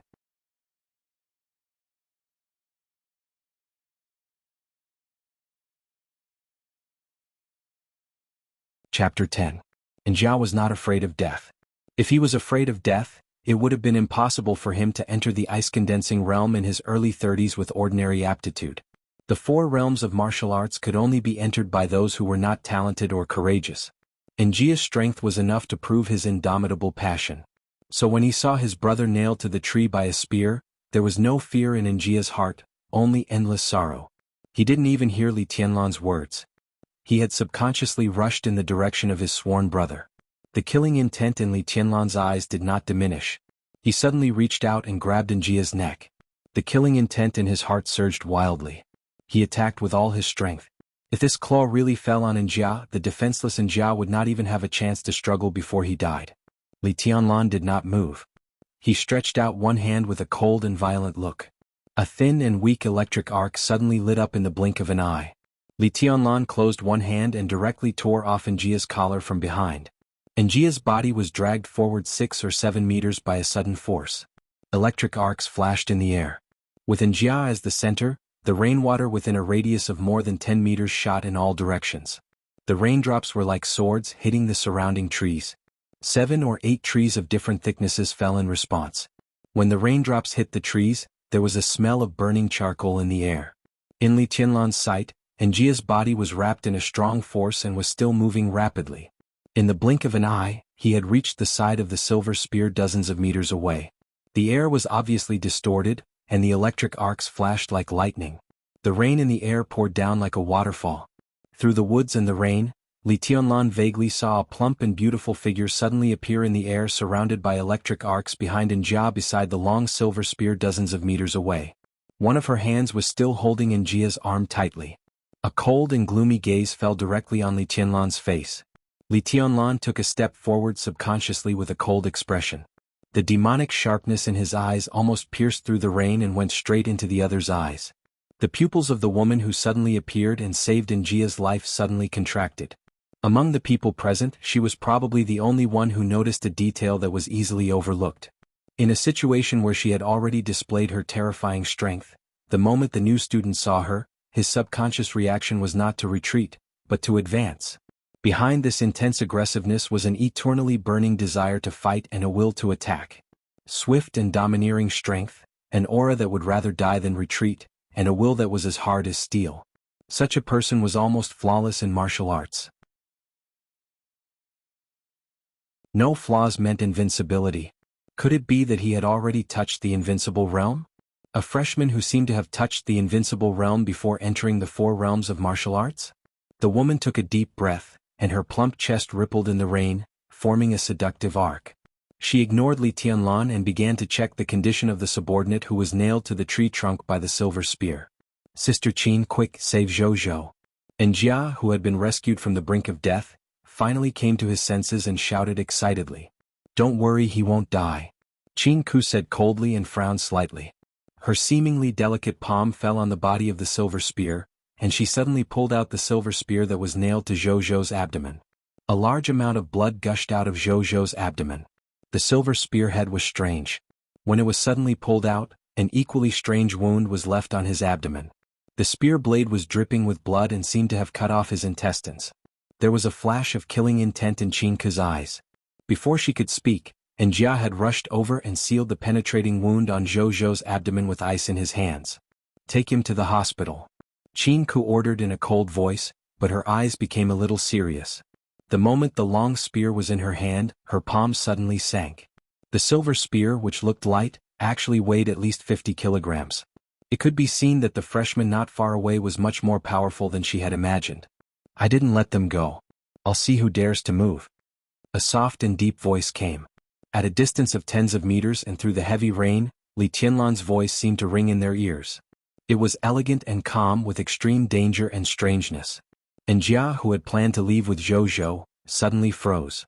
Qin Ku no longer concealed the killing intent and coldness in her tone. She said angrily, "Who do you think you are? How dare you be so domineering in front of me?" She raised her hand and suddenly exerted force. As the electric arc flashed, the silver spear that weighed more than 50 kilograms pierced through the night rain in the forest and rushed straight to Li Tianlan. Njia quickly withdrew from the battlefield with his injured companion on his back. At the same time, Li Tianlan moved. Forward. Charge. In an instant, the raindrops falling from the sky all tilted toward Qin Ku with his charge. Li Tianlan's speed seemed to be faster than the silver spear. The distance of tens of meters was quickly shortened. His body and his silver spear seemed to have become a straight line in an instant. The man and the spear were about to collide. In Qin Ku's quickly focused eyes, Li Tianlan leaned his body and grabbed the long spear that almost brushed past his shoulder. The spear with Qin Ku's power desperately pulled his body backward. The blue veins on Li Tianlan's arms bulged, and the joints all over his body crackled under the impact of the huge force. But his eyes were calm and strange like the abyss. He didn't retreat. He didn't retreat even half a step. Li Tianlan, who was holding the long spear tightly, suddenly jumped up. The heavy rain fell. His body rose. The long spear, more than 2 meters long, turned in Li Tianlan's hand and suddenly formed a natural arc. The blood-stained spear blade came with a high whistling sound. The calmness and strangeness in Li Tianlan's eyes faded, leaving only complete madness. He was a madman. A madman who was already invincible in the same realm. Qin Ku's mind was racing. Facing the long spear that was crazily chopping down, she just raised a white and slender palm. At the moment when the spear blade and the palm seemed to touch, Qin Ku suddenly flicked her fingers. Thunder suddenly sounded between heaven and earth. In the woods in the heavy rain. A bright electric light instantly bloomed between Qin Ku's fingers. The electric light was bright and dazzling, shooting straight into the sky. In an instant, the electric light seemed to be connected with the lightning between heaven and earth, piercing the ground from the sky. It was magnificent, running through heaven and earth, dazzling. Flicking thunder. The silver long spear was negligible in front of the electric light between Jianghu's fingers, which seemed to connect heaven and earth. But the tip of the spear was still shaking wildly, desperately pressing down on Jianghu's fingers. Jianghu, who looked calm and cold, slightly raised her eyebrows and flicked her fingers again. The flesh and blood touched the spear blade, but the sound was like the sound of gold and iron colliding. In the harsh sound, Li Tianlan, who was still in the air, suddenly flew backward. His body hit a thick tree trunk, and he reached out to support himself on the trunk. With the help of the force, Li Tianlan's body rose again. The next second he was already standing on a treetop that was shaking slightly with the wind and rain. His expression was still cold and condescending. The long spear, more than 2 meters long, was pointing diagonally at Jianghu under the tree. Even though he was repelled by 2 flicks of the fingers, his body was still full of a kind of overwhelming aggressiveness and fighting intent. Thunder-shocking realm? Good move. Li Tianlan's body swayed with the treetop under his feet, but his arm holding the spear was terrifyingly stable. He narrowed his eyes and looked down at Jianghu, chuckled and said in a cold tone. As he spoke, his eyes, nostrils and mouth, even his ears began to bleed. Even his ears began to bleed. 7 orifices were bleeding. In the blink of an eye, Li Tianlan had been seriously injured. Jianghu lowered her head slightly and calmly rubbed a drop of blood off her fingertip. A drop of blood was all Li Tianlan had achieved just now. You're not bad.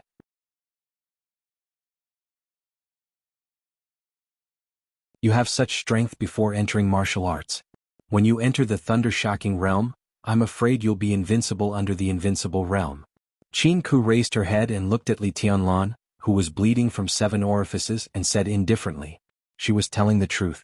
With Li Tianlan's strength before entering the 4 realms of martial arts, if he really rushed to the thunder-shocking realm in time, all the people in the same realm as him would be a joke. The potential of this freshman was so amazing that it made her a little flustered. All under the martial arts were non-entities.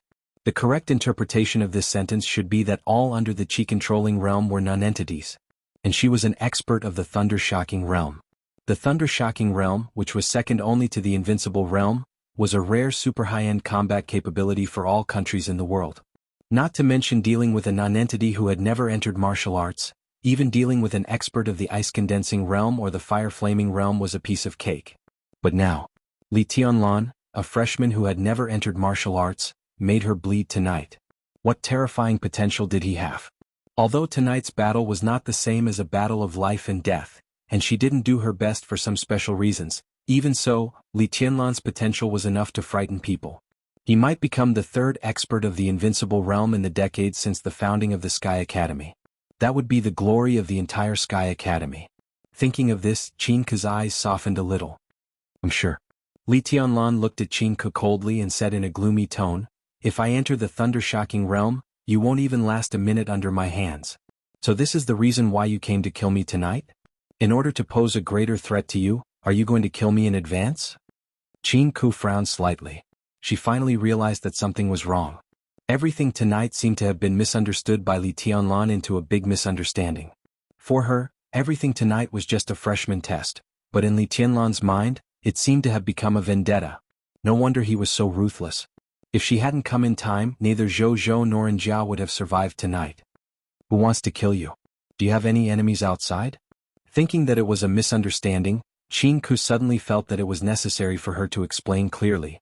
It was a joke to let Li Tianlan, a freshman with infinite potential, mistakenly think that a teacher of the Sky Academy wanted to kill him. Li Tianlan's eyes suddenly narrowed. He looked calm on the surface, but the branch under his feet shook slightly. He lowered his head and slowly wiped the blood from the corner of his mouth. His movements were feminine, covering up the shock in his heart. I'm Jianghu, the deputy director of the teaching office of the Sky Academy. Everything tonight is just a normal freshman test. I mean no harm. This is my work permit. It's up to you to believe it or not. Jianghu glanced at Li Tianlan and said again. At the same time she took out a certificate and threw it to Li Tianlan on the tree. Li Tianlan subconsciously took it and glanced at it. Suddenly, tens of thousands of horses galloped in his heart. It was not a vendetta caused by the exposure of his identity, but a so-called freshman test? So, I was seriously injured and so was Zhou Zhou just now, just because of this test? Li Tianlan asked, staring at Qin Ku with the certificate in his hand. You overreacted. Li Tianlan, you must understand what kind of place the Sky Academy is. Here, no force can bribe a teacher to kill his students. This is the rule. Qin Ku said coldly. Li Tianlan was silent. Qin Ku's words really caught him off guard and he needed time to digest them. After a while, Li Tianlan slowly said, For anyone who may threaten my survival, the only thing I can do is to kill them at all costs. My life is very important, so I have to stay alive. Director Qin, please convey my apologies to Mr. Zhou for what happened tonight. They were wild and unruly and they were very vigilant. Qin Ku directly came to these two conclusions. Until now, Li Tianlan still did not come down from the tree. Instead, he cautiously kept a distance from her, which showed that he did not fully trust her.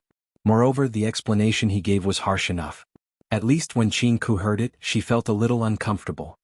Your life is important, but are the lives of the teachers of the Sky Academy not important?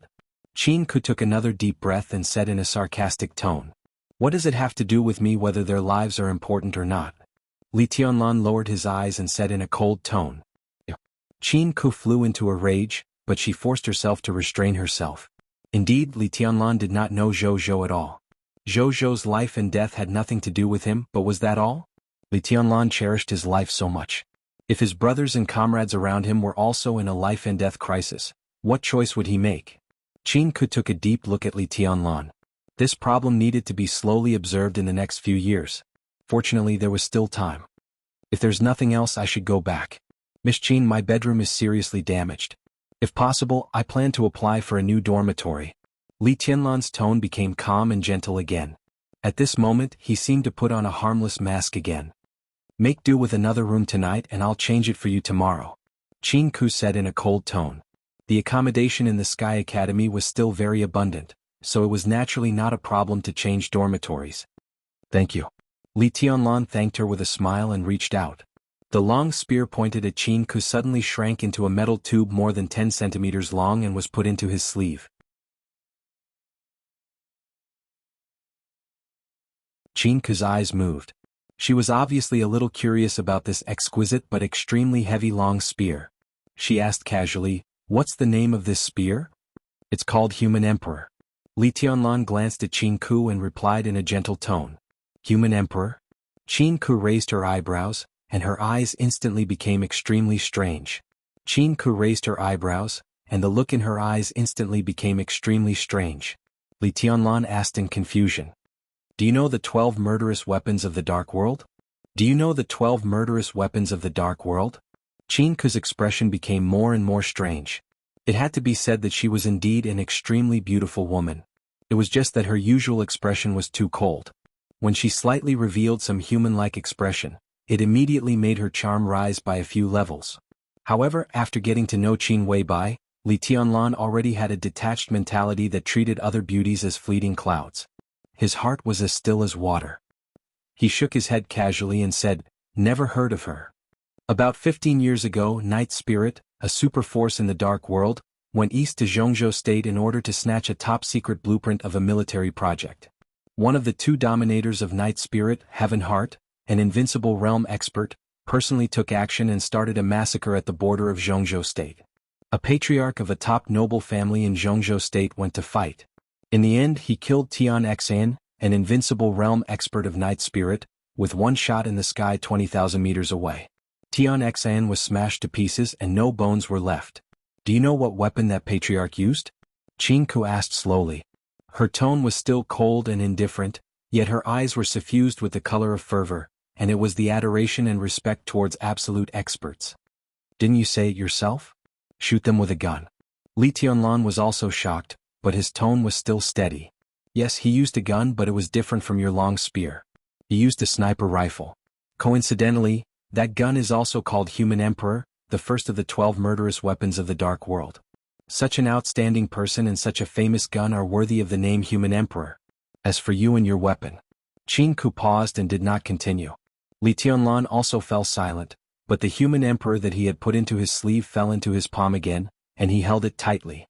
The heavy rain in the woods continued and thunder rolled. Pale lightning tore through the sky.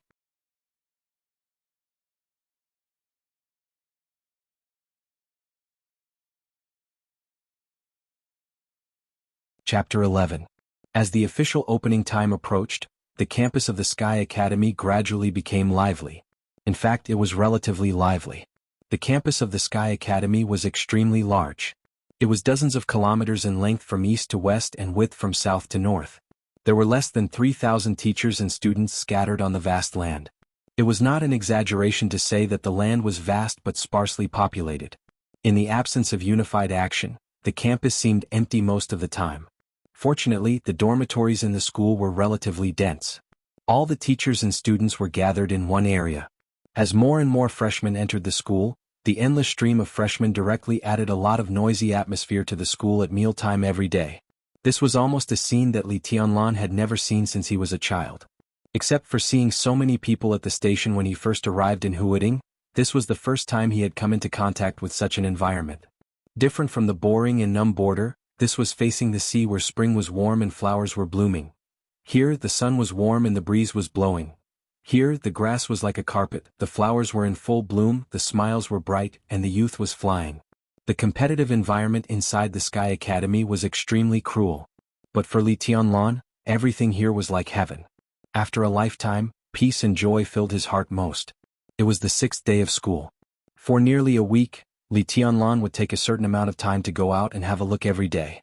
As a newcomer, he almost instinctively wanted to know more about this legendary special warfare school. Subconsciously, he liked the feeling of controlling everything and knowing everything. He didn't know what it would do for his future studies, but at least it wouldn't do any harm. Li Tianlan was meticulous and cautious. He had an almost pathological pursuit of details since he was a child. The only thing that Li Tianlan regretted was that he still didn't see his other 2 roommates on the day before the official opening of the school. The dormitory that Jianghu changed for him was still a structure of 3 bedrooms and 1 living room, but it was larger and more luxurious than the previous dormitory. Not only this dormitory but in the dormitory area, the building where Li Tianlan lived seemed to be more glamorous than other residential buildings. Li Tianlan paid special attention to it. So far, less than 24 hours before the official opening of the school, he was the only resident in this building. This also made Li Tianlan a little annoyed. It was not because he was lonely, but from the time when the freshmen entered this building, he could clearly see that these freshmen who had not yet arrived were different from other people. At least their arrogance was extraordinary. How many of these students were easy to talk to? When this group of people gathered together, the whole building would probably be quite lively in the future. It was obvious that Jianghu was up to no good by arranging him here. The woman seemed to hate him. Standing in front of the window, Li Tianlan sorted out everything that had happened in the 6 days since he came to the Sky Academy. He shook his head helplessly and walked out of the bedroom, ready to go out for dinner. A familiar yet unfamiliar voice suddenly sounded at the door. Then there was the sound of the door being unlocked. Li Tianlan, who had just walked out of the bedroom, was stunned for a moment. In his sight, the security door of the dormitory opened, and a tall figure walked into the dormitory. That's right, it was a figure, or rather, a strand. Because this person was too skinny. He was at least 1.85 meters tall, but he didn't seem to have much meat on his body. His tall figure stood there, but he didn't look intimidating at all. Instead, he looked like a bamboo pole, giving people a feeling of weakness. He was dressed in black sportswear, which looked like an empty robe. A dark brown wooden box was slung on his back, but his back was so narrow that the long box was shaking. The young man with long hair and a somewhat decadent temperament was stunned when he saw Li Tianlan. Then a smile appeared on his white and thin face. He took the initiative to reach out his hand and said enthusiastically, "Hello, I'm Li Badian. I'm Li Tianlan." Li Tianlan reached out his hand and shook hands with him. The man's palm was the same as his body, full of bones. "Li Tianlan? Oh, we're from the same family, brother. We have 2 characters in our names. To tell you the truth, at the beginning of this year, an old Taoist went to my house as a guest and said that I would meet a noble person around the Qingming festival." Damn, the Qingming festival, meet a noble person? At that time, I almost pulled out my sword and killed the whole family of that old bastard. Isn't that a curse? I believe it when I see you. Let's not talk about noble person first. Just based on your name, I know that we're destined to meet.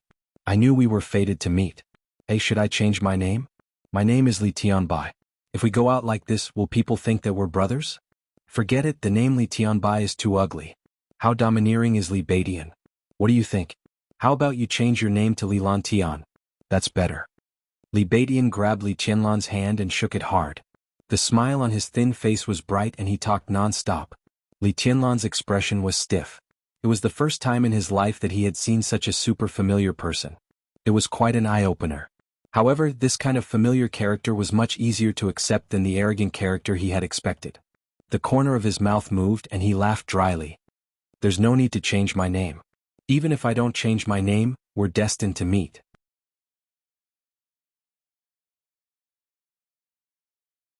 Besides, Li Tianlan hesitated, but in the end he couldn't turn a blind eye to such an obvious point. He directly complained, besides, if I change my name to Li Lantian, what kind of heaven will you worship? Well, that makes sense. Li Beidian pondered for a while and nodded in agreement. If you change your name, I'll become a joke. Where's my room? Li Tianlan could barely keep up with this kind of jumping thinking. He pointed to the other 2 rooms and said, there are only the 2 of us here now. You can choose any of the other 2 rooms. Li Beidian was really casual. He dragged his body, which was estimated to be about 50 kilograms at most, into the room closest to him. He put the long box on his back on the bed and threw away the weekly diary in his hand. Without even looking at the student code of conduct on the bed, he smiled casually and said, brother, want to have a meal together? When I came here, I saw that there are many restaurants in this shabby place. You came earlier than me, do you have any good places to recommend? I'll treat you. If you want to go to a restaurant after school starts tomorrow, you'll have to pay credits. I won't be able to afford it then. I'll go to the nearest one. Li Qianlan's tone was calm. He was not particular about food. As long as there was meat, he was satisfied. The food in the cafeteria might be ordinary to others, but it was truly delicious to him. You don't know how to live. Li Beidian rolled his eyes and took out his mobile phone. Wait a minute. I'll grab a girl and let's have a good meal together. I'll ask her to book a table first. 3 people, right? Do you have any friends? Li Tianlan suddenly thought of Yu Qinyan. Although he was related to Qin Weibai and Yu Donglai, he was not very familiar with Yu Qinyan. In the past 6 days they only had a meal together. Now he should ask her to come. However, looking at the smiling bamboo in front of him, Li Tianlan was a little hesitant. If he asked Yu Qinyan to come, would he be like a lamb walking into a tiger's mouth? He shook his head subconsciously. Before he could speak, the burglary-proof door of the dormitory rang again. A young man who looked about 22 or 23 years old, walked into the dormitory with a big bag. Compared with Li Beidian, who was like a bamboo, his new roommate at least looked more reliable. He was of medium build, short hair, thick eyebrows, big eyes and bronzed skin, looking very masculine. He was not handsome, but he was angular and had a very tough aura. What was more different from Li Tianlan and Li Beidian was that he wore a dark green military uniform. His body was straight and he stood there with a strong and iron-blooded aura. Li Tianlan nodded at him and took the initiative to say, "Hello, I'm Li Tianlan." The man in the military uniform nodded, his face cold. Hearing the voice, Li Beidian walked out of his room and looked at his new roommate.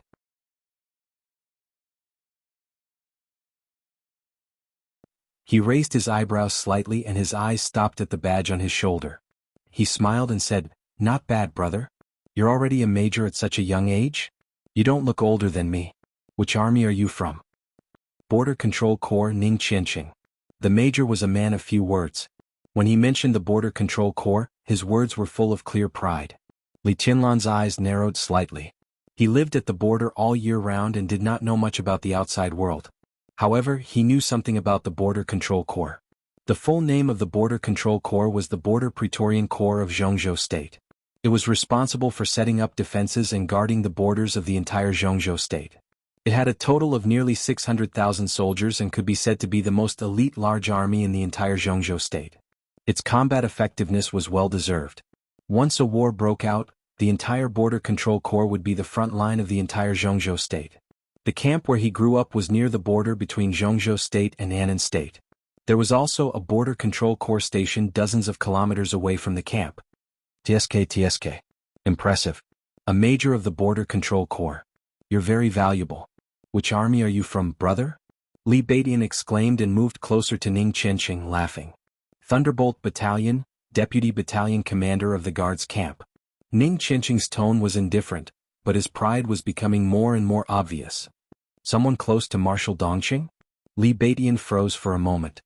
His mischievous expression finally disappeared and he asked solemnly, The Thunderbolt Battalion of the Border Control Corps was the army directly under the command of Marshal Dongqing Wudi, the commander of the Border Control Corps.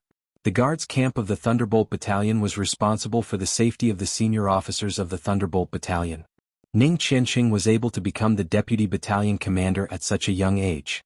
He was definitely Marshal Dongqing's confidant and also the young talent that the Marshal of Jianghu State valued the most. The total size of the Border Control Corps was nearly 600,000 people, and its combat force was nearly 550,000. They were stationed in the provinces at the border of Jianghu State and other countries. Its internal structure was complicated and it held great power. It was known as the Small Military Department. How could a young man who was favored by the commander of the Border Control Corps be ordinary? Yes. Ning Qianqing glanced at Li Beidian and his tone became more and more indifferent. Li Beidian raised his eyebrows slightly and seemed to be deep in thought. He muttered to himself, Border Control Corps Ning Qianqing Ning Qianqing. This name sounds familiar, Ning Qianqing raised his eyebrows slightly and looked at Li Beidian arrogantly. All right.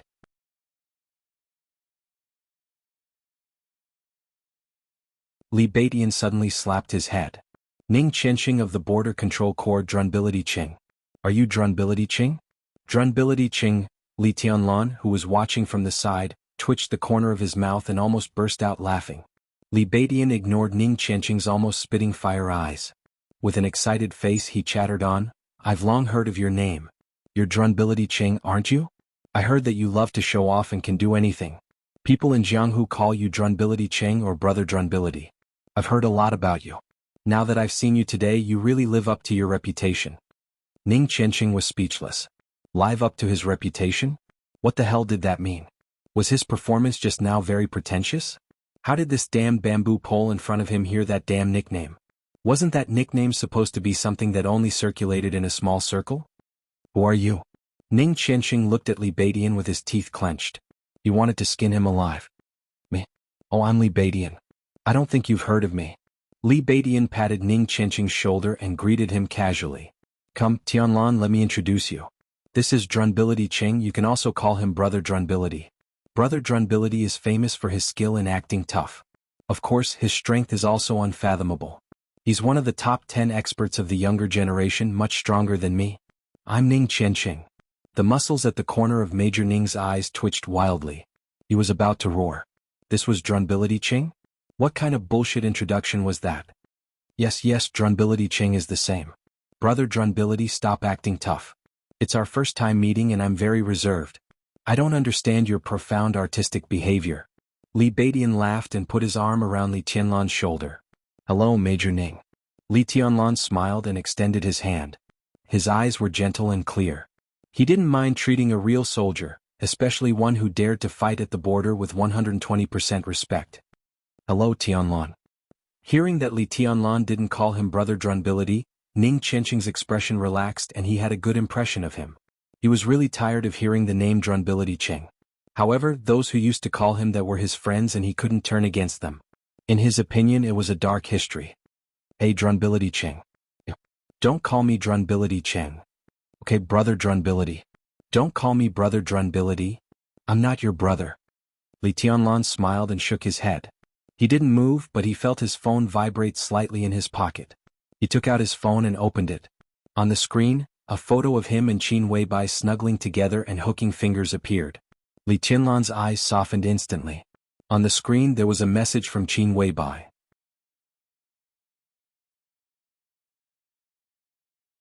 It wasn't a text message, but a WeChat that seemed to Li Tianlan to be quite high-tech. I've arrived in Billy State. The air in Bruxelles is good and the sunset is beautiful. We should come and have a look together. Li Tianlan's eyes were gentle. His fingers tapped on the screen for a long time, but he didn't know what to reply. He suddenly found that Qin Weibai had changed her profile picture. Her profile picture used to be a vast expanse of white snow, pale and dazzling. Now it had become a piece of white paper. Li Tianlan subconsciously enlarged Qin Weibai's profile picture. On the paper, there were two lines of light and graceful handwriting, like flowing clouds and flowing water. At this moment, Li Tianlan's mind was filled with the intoxicating look of Qin Weibai when she wrote these two lines. Who are you to me? Who are you to me? Li Tianlan took a deep breath. At this moment he was in the Sky Academy, but his mind seemed to have flown to Billy State thousands of miles away, to the sunset in Bruxelles, the capital of Billy State.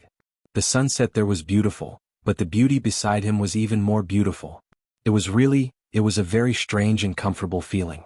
He held the phone and looked at Qin Weibai's new profile picture. For a moment he was reluctant to put it down. Beside him, Li Baiqian's incessant chatter was still ringing in his ears.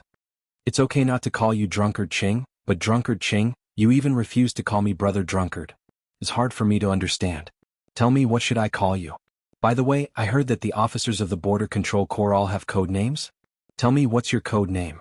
Beside Li Baidian, Ning Qianqing held his breath. He glanced at Li Tianlan calmly, who was holding the phone, and said calmly, my new code name is Man of Sacrifice. Drunkard Qing, you're showing off again. Get lost.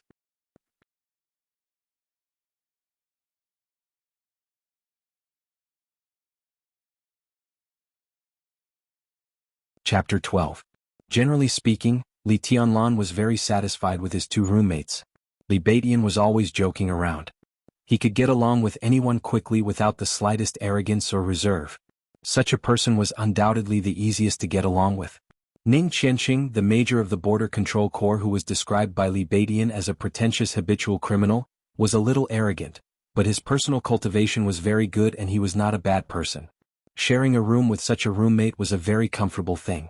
Before this, Li Tianlan was really worried that the Sky Academy would send him two arrogant playboys with strong backers.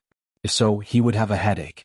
Even if he wanted to dominate the world and make the Li family return to the peak of Jianghu state, it did not mean that he wanted to dominate the Sky Academy. He just wanted the most precious graduation place. As for other times, Li Tianlan would rather keep a low profile and quietly earn credits. Even if he could not keep a low profile, it was also good to be kind to others and accumulate more connections. If the Sky Academy really sent him two arrogant playboys, the dormitory would be in chaos all day long. Li Tianlan could not keep a low profile even if he wanted to. Li Baidian and Ning Qianqing coming over was exactly what he wanted. Lunch was Li Baiqian's treat. The three of them found a nice restaurant. Li Baidian pulled a pretty girl from his mobile phone's contact list. She was also a freshman of the Sky Academy. Her surname was Yi and her name was Huayu. It was a very unique name. Yi Huayu's way of addressing Li Baidian was also shocking. She kept calling him young martial uncle with an extremely respectful manner. This made Li Tianlan even more certain that the dormitory building he lived in was extraordinary. Of his two roommates, one was a young talent favored by the commander of the Border Control Corps, and the other was some martial uncle. Their backgrounds were certainly not simple. Obviously, except for himself, those who could live in that dormitory building all had a powerful background. After lunch, Li Baidian put on the airs of a senior and righteously said that he wanted to visit his martial nephew Yi Huayu's dormitory. Ning Qianqing said that he wanted to visit some of his comrades. Li Tianlan returned to the dormitory alone, shut himself in his room and began to meditate. The so-called meditation had many names such as dhyana, vipassana, mindfulness, and meditation. The names were different but the effects were exactly the same. The highest realm of meditation was to forget oneself and pursue absolute concentration. In martial arts, the importance of meditation was no less than the importance of increasing one's strength and speed. In fact, it might even be more important. The more powerful one was, the more they valued meditation. It was no exaggeration to say that meditation was a part of martial arts.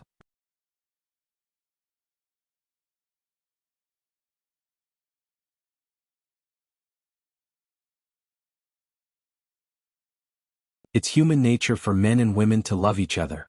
Li Baidian tidied up the empty clothes on his body and said with a proud expression, "Bullshit. Handsomeness and handsomeness? Those women might as well find a cucumber." Ning Qianqing's face was full of sarcasm. "How can a cucumber be compared to me? I'm a cannon, okay? I shot to fame. How can a cold cucumber be compared to my cannon? Shot to fame? Cannon? I think you hit the nail on the head. Look at you, you're like a bamboo pole. How can you be compared to a cannon? Needles are more like embroidery needles. Pretentious Qing. I'll fight you to the death." Li Tianlan rubbed his temples, feeling a headache coming on. He smiled bitterly and said, Okay, there's no time for you to fight. It's time to go." Li Baidian and Ning Qianqing snorted at the same time. The former wrapped his skinny hand around Li Tianlan and scolded him indirectly. "Tianlan, you have to listen to me. It's not enough for a man to just be pretentious.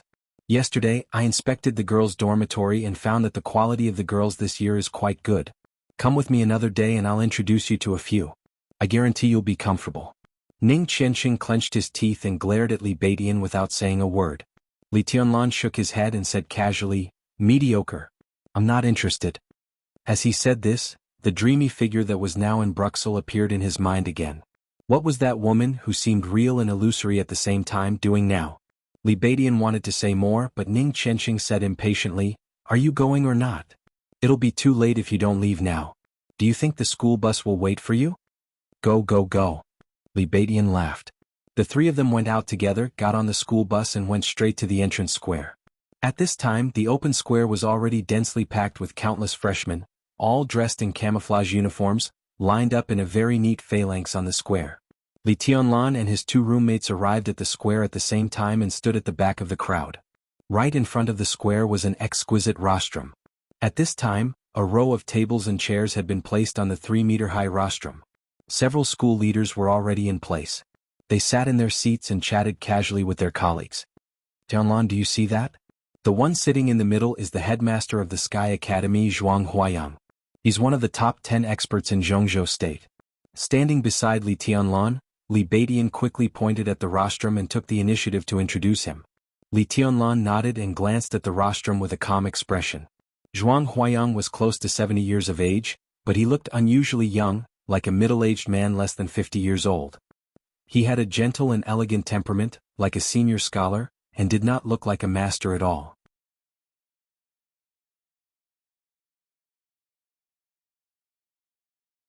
"I hope that from the first day you enter the school, you can take this place as your pride and glory."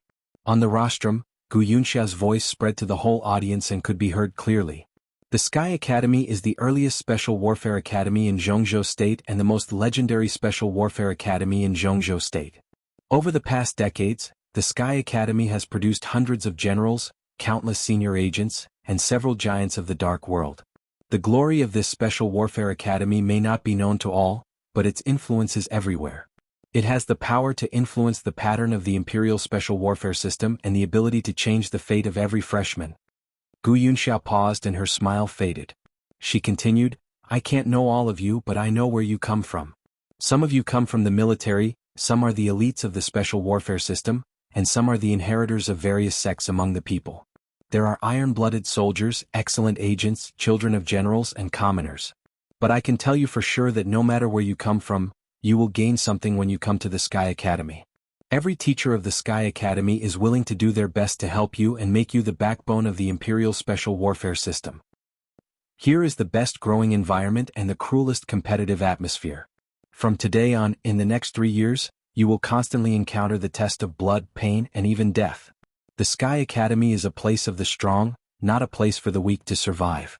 So, please remember the motto of the Sky Academy: go forward with indomitable will. Tell me, are you afraid of death?" After a short silence, a tsunami of voices suddenly broke out on the entrance square, neat and uniform, shaking the sky. Go forward with indomitable will. Everyone tried their best to roar these 4 words. Everyone's face was red and their blood was boiling. It was not because of Gu Yunxia's admonition, but because of the motto of the Sky Academy. It was because of these 4 words: go forward with indomitable will. These 4 words were the true portrayal of the Sky Academy for decades. Countless thrilling stories and countless legends who turned the tide added innumerable glory to the Special Warfare Academy. Some people roared and went forward with indomitable will to die. Some people laughed wildly and fought to the death without retreating. Some people silently went forward with indomitable will to protect. The history of the Sky Academy's development was paved with the blood and flesh of heroes, so it was glorious and radiant. Very good. On the rostrum, Gu Yunxia nodded and said with a smile, "I'm willing to go with you all the way. I hope you all become the pillars of the country, the pride of the Sky Academy and the entire Jianghu State Special Warfare System, not a shame." The audience was quiet again.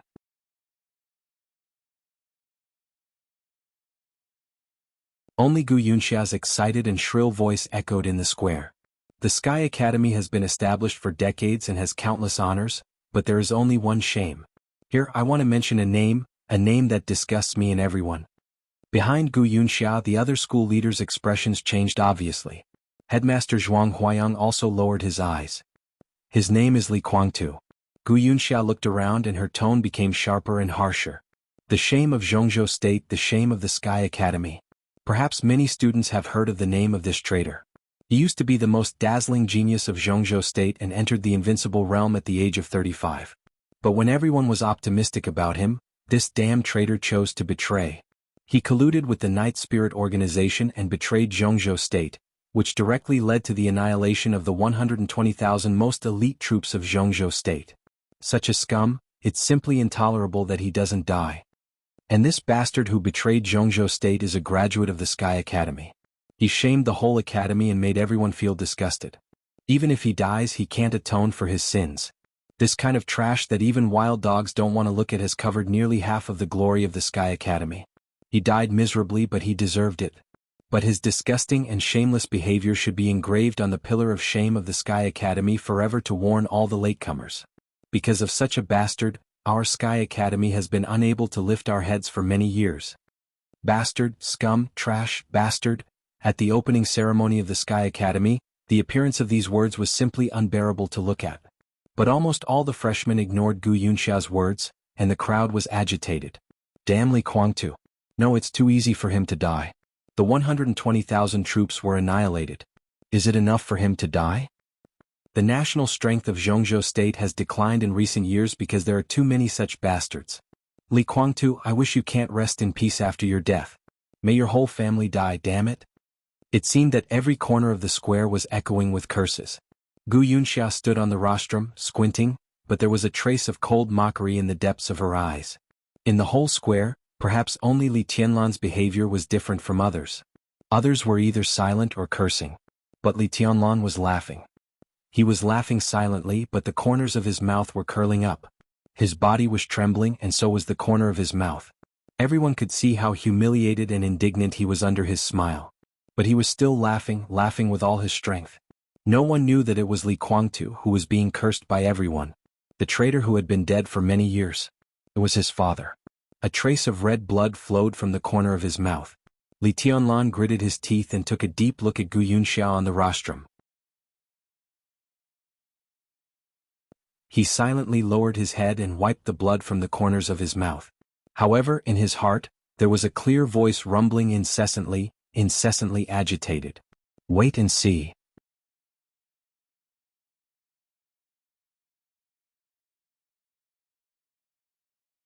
Chapter 13. Li Baidian was the first to notice Li Tianlan's abnormality.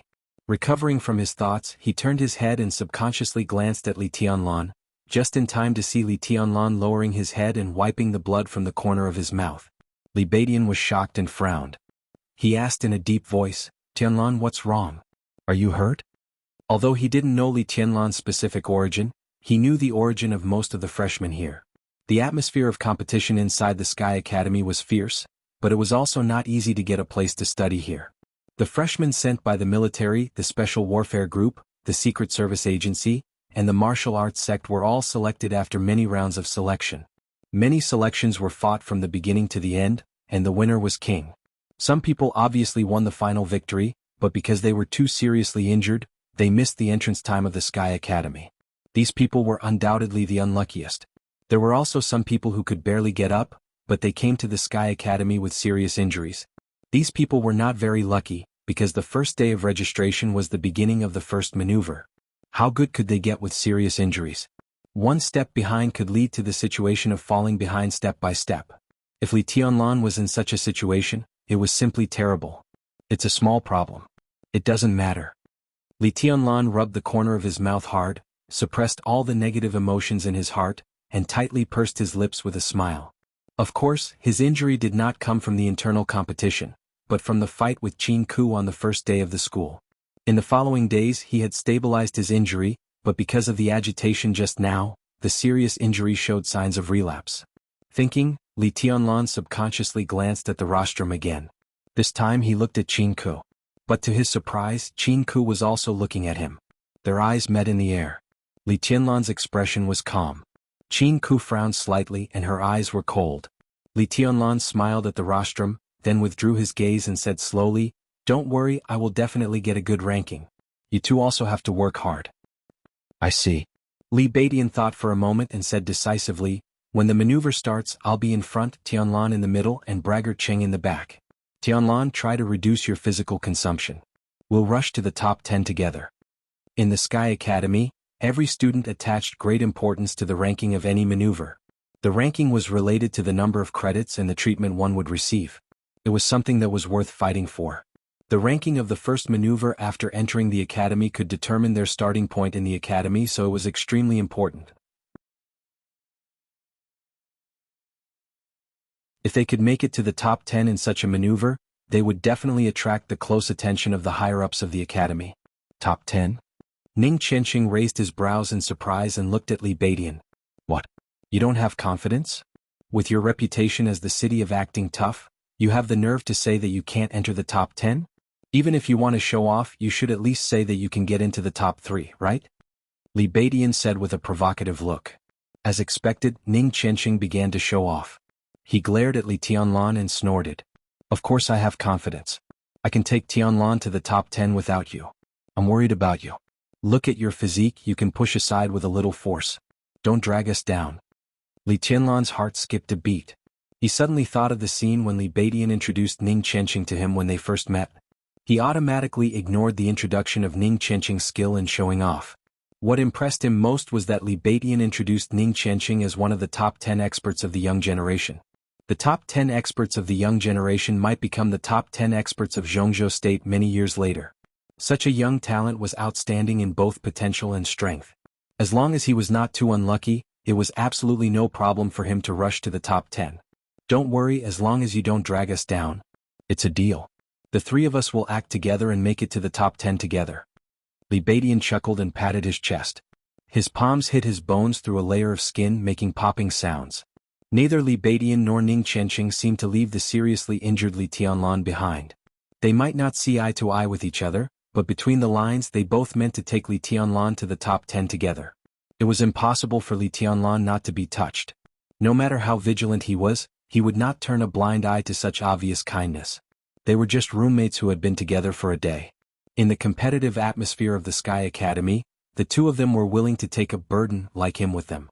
Their broad-mindedness alone was enough to make Li Tianlan look at them with new eyes. Thank you, both of you. Li Tianlan looked at the two standing on his left and right and thanked them sincerely. Ning Qianqing snorted proudly. He raised his head and resumed his aloof look. Li Beidian laughed and waved his hand. It's what I should do. In the next few years, we will be roommates who get along with each other day and night. Our relationship is even closer than that of biological brothers. In a place like this, we will have to go on missions together in the future. That is a real life and death commitment. How can we not share our hearts? Only fools without foresight would be stupid enough to compete with their roommates. You see, Drunkard Cheng is a wise man.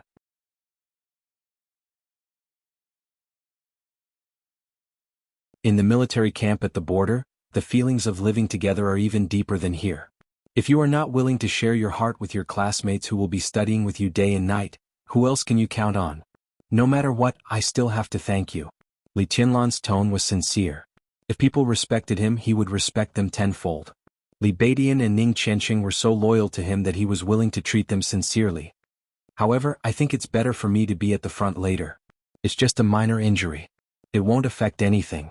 In the process of competing with each other, the frontmost position would definitely face the most pressure. Once his human emperor was fully extended, it would be a spear more than 2 meters long. When he brandished the spear, he could better deal with the pressure coming from the front. His choice to be at the front showed that he was willing to trust Li Beidian and Ning Qianqing and even tried to trust his back to them. Tianlan, what realm are you in now? Ning Qianqing and Li Beidian looked at each other and the former suddenly asked. What about you? Li Tianlan asked back. Realm was something that could not be faked, but his actual combat strength was far beyond his realm. He wanted to be at the front. He could not tell Ning Qianqing, one of the top 10 young experts, that he had not entered the 4 realms of martial arts, could he? I am at the peak of the ice-condensing realm and can enter the fire-flaming realm at any time. Ning Qianqing said slowly. The corner of Li Tianlan's eye twitched subconsciously. Ning Qianqing was 23 years old and about to enter the fire-flaming realm. With such strength, he was indeed worthy of being one of the top 10 young experts. I'm about the same as Drunkard Cheng. I shouldn't be much worse than him. Li Beidian also said with a calm and confident look on his face. Ning Qianqing was stunned for a moment. He took a deep look at Li Baidian and did not say anything. I'm about the same as you. I shouldn't be much worse than you, Li Tianlan said very modestly. His words were almost the same as Li Baidian's, with only a few words changed. The corner of Ning Qianqing's mouth twitched a few times. He felt a pain in the ass. Li Baidian was about the same, so was Li Tianlan. He was ranked 5th among the top 10 young experts. Was the title of the top 10 experts so worthless now? Everyone. On the rostrum, a gentle voice suddenly interrupted all the voices below the stage. The headmaster of the Sky Academy, Zhuang Huayang, stood in front of Gu Yunxia with a kind expression. All the voices below the stage suddenly disappeared. Every freshman raised their head and looked up at the headmaster standing on the rostrum with reverence. After all, he was one of the top 10 contemporary experts in Jianghu State, who represented the top combat strength of their country. Such a status was much higher than that of Gu Yunxia, the director of teaching. What's your ranking among the top 10 contemporary experts? Li Tianlan tugged at Li Baidian's clothes and asked in a low voice. 7th. Li Baidian quickly said, the top 10 contemporary experts are ranked every 10 years. 10 years ago, the headmaster was originally ranked 5th. Over the years, he has been getting older and his state has declined a lot. Li Tianlan nodded with understanding. As time went by, the body would deteriorate. No matter how strong an expert was, his combat strength would continue to decline. This was the law of nature and could not be changed. A hero was past his prime, while a beauty had white hair. This was the most helpless thing. Everyone. On the rostrum, Zhuang Huayang stood straight. He glanced around and continued, I heard a lot of cursing, insulting, and even cursing the traitors on the stage. All of you are the future pillars of our country. I understand your hatred for the traitors. But I also want to remind you that cursing cannot show that you are very patriotic. No words can express our love for our country. Patriotism requires practical actions. Only voices without actions are nationalistic. Don't you think so? The audience became even more silent. Standing behind Zhuang Huayang, Gu Yunxia's face changed slightly. I've been the headmaster of the Sky Academy for nearly 20 years. I came here after the case of treason happened. Over the years, I've sent away many graduates of the Sky Academy one after another.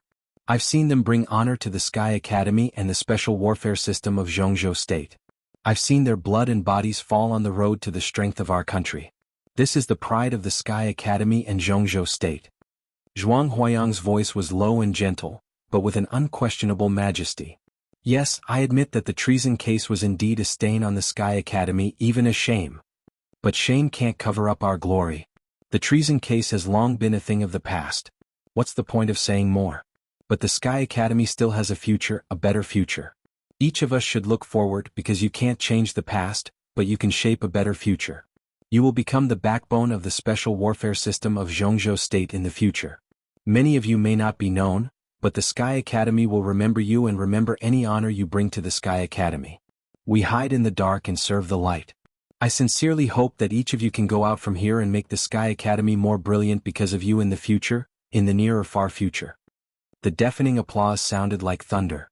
Only Gu Yunxia's face was extremely ugly and she looked extremely embarrassed.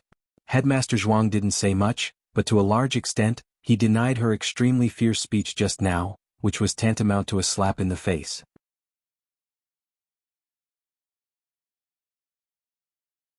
Under the stage, some people were also applauding thoughtfully.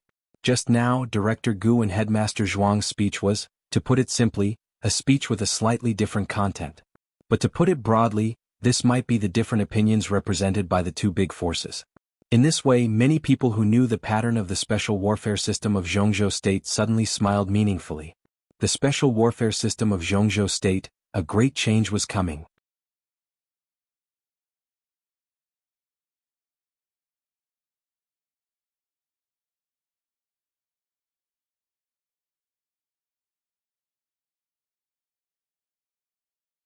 It was no exaggeration to say that this class of 50 people would be the core group of the entire Sky Academy. Although the internal maneuver of the Sky Academy once every 3 months gave other classes a chance to rush into the core class, the longer the time, the greater the advantage of the members of the core class, and the smaller the chance for students from other classes to rush in. If they could rush in at the beginning, no one would be willing to fall behind. The sounds of discussion grew louder and louder, and the eyes of every new student became incomparably fiery. Zhuang Huayang's voice still came from the rostrum and spread throughout the audience. The next 5 hours will be a drill. After 5 hours the drill will be over. If you don't arrive at the designated place, 50 credits will be deducted. The first to arrive at the designated place will be rewarded with 80 credits. The second to the 10th place will be rewarded with 50 credits. The 11th to the 50th place will be rewarded with 30 credits. There will be no reward or penalty for those who are ranked below the 50th place. Students can form teams spontaneously, but the number of people cannot exceed 10. After entering the maze you will not get any supplies, but you can move freely, obstruct and attack other students except yourself. The Sky Academy has only one requirement, that is, no killing is allowed in the entrance maneuver. Do you understand?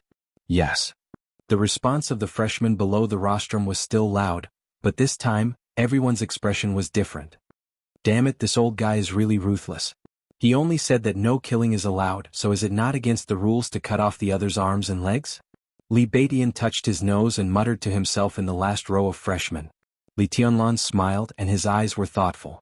He had to admit that there was a lot of information in Zhuang Huayang's words. Not to mention the vagueness of the only requirement that Li Beidian complained about, nor the temptation of the core class and the credit reward, just the sentence that they could move freely, obstruct, and attack other students except themselves was enough to make people vigilant. Zhuang Huayang was telling them clearly that in the cruel competition, no one but themselves was worthy of trust. Sinister. Ning Qianqing took a deep breath and said coldly, "This is clearly to make us kill each other and be on guard against each other." In this kind of environment, no matter how brilliant the elites cultivated are, they are still loners who dare not trust their companions and don't understand teamwork. Even if they can play a certain role after graduation, it will be extremely limited. But similarly, a team that can trust each other in this kind of environment is the most tacit and reliable team, Li Tianlan said with a smile. He narrowed his eyes and looked at the expressions of Ning Qianqing and Li Beidian. His eyes were deep and bottomless. "Are you two still willing to go together?" "Of course I'll go with you." Ning Qianqing did not even think and spoke without hesitation. "Me too," Li Beidian said with a smile. "With our strength, we will definitely fight for the top 10. "Then let's go?" Li Tianlan said with a smile. When he was very young, Li Honghe had told him that people should not be easily trusted, but they should also be trusted. For people in the dark world, it took a lot of courage to trust others. 70% boldness and 30% cautiousness. Li Tianlan had always been extremely cautious. But now, facing Li Beidian and Ning Qianqing, he had a very strong intuition that as long as he could really trust them, they would never let him down. Li Beidian nodded and raised his eyes to glance at the rostrum. He found that Zhuang Huayang, who was standing on the rostrum just now, had disappeared. Not only Zhuang Huayang but Gu Yunxia, Qin Ku, and some leaders on the rostrum had also disappeared. Obviously, the maneuver had entered the countdown stage before anyone officially announced the start of the maneuver. "A bunch of bastards." Li Beidian cursed angrily. "Let's go, let's go." The square formation of freshmen on the square began to disperse, but the whole group was always moving south. Li Tianlan and the other two, who were originally standing in the last row, became the front row of the square formation. In the crowd less than 10 meters behind Li Tianlan, separated by several rows of students, a pair of extremely dazzling girls were walking forward unhurriedly. A fragrant wind floated around them. No matter how hurried the freshmen who walked past them were, they would subconsciously take a few more glances when passing by them. They were a pair of girls about 18 or 19 years old. They looked light and exquisite, but their temperament was completely opposite. The girl on the right had delicate features. Although she wasn't a stunning beauty, she was extremely elegant and refined. She had the gentleness and cleverness of a pretty daughter from a humble family. She blinked her eyes and curiously sized up the crowd around her. Her eyes were clear and bright. "Sister Yuatong, let's hurry up." The beautiful girl took her companion's arm and said in a clear voice. "In this kind of maneuver, the faster we walk, the earlier we can arrive. Qingyan, do you know the maze ahead? I heard that Senior Yu and Headmaster Zhuang are very close. Did Senior Yu tell you anything specifically?" The girl who was called Sister Yuatong asked with a smile. Even in the most critical eyes, the girl named Yuatong was an almost perfect stunner, or rather, a monster. She was undoubtedly beautiful to the extreme. This kind of beauty was ostentatious and presumptuous, with an extremely strong aggressiveness. Every casual move of hers was able to firmly grab everyone's attention. Her temperament was very pure, but there was a very faint but not negligible enchanting charm in it. She walked forward unhurriedly like an elf, but more like a goblin. Imperceptibly, she seemed to have become the center of the nearby world. At this moment, the smile on her perfect face was light. Not to mention the other students nearby, even Yu Qingyan, who was a woman, was a little dazzled. "Sister Yuetong, you are so beautiful." Yu Qingyan grasped Wang Yuetong's arm and subconsciously praised.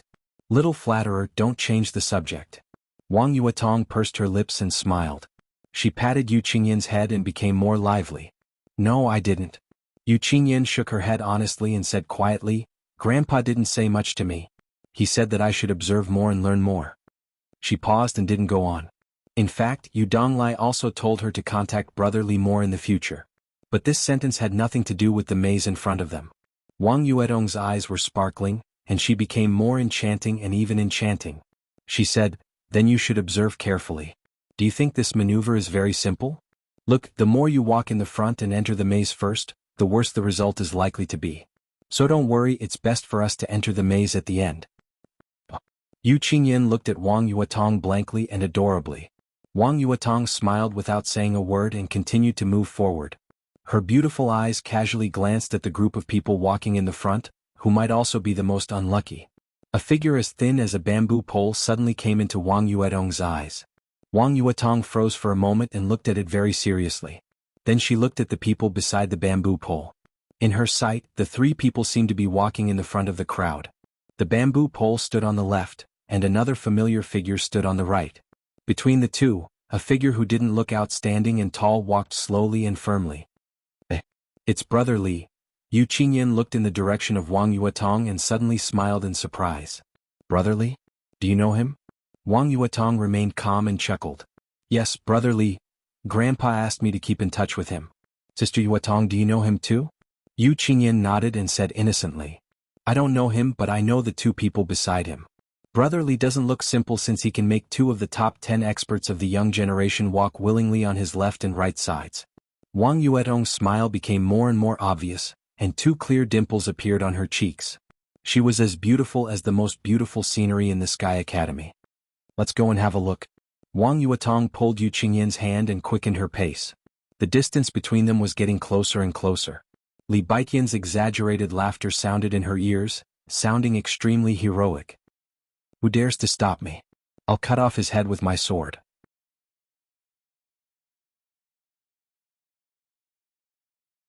"Tianlan, what weapon do you use? Unarmed? Or you don't have a suitable weapon? I'll give you one. Don't stand on ceremony. Tell me, what do you like?" "Pretentious Jing uses a sword. I also use a sword. Why don't you use a sword too? 3 swordsmen, aren't they fierce? 3B asterisk cheese, aren't they even fiercer?" "Ah." Wang Yuetong's expression was strange. Yu Qingyan looked at the bamboo pole in front of her with some astonishment. Li Tianlan's gentle and indifferent voice sounded in front of her.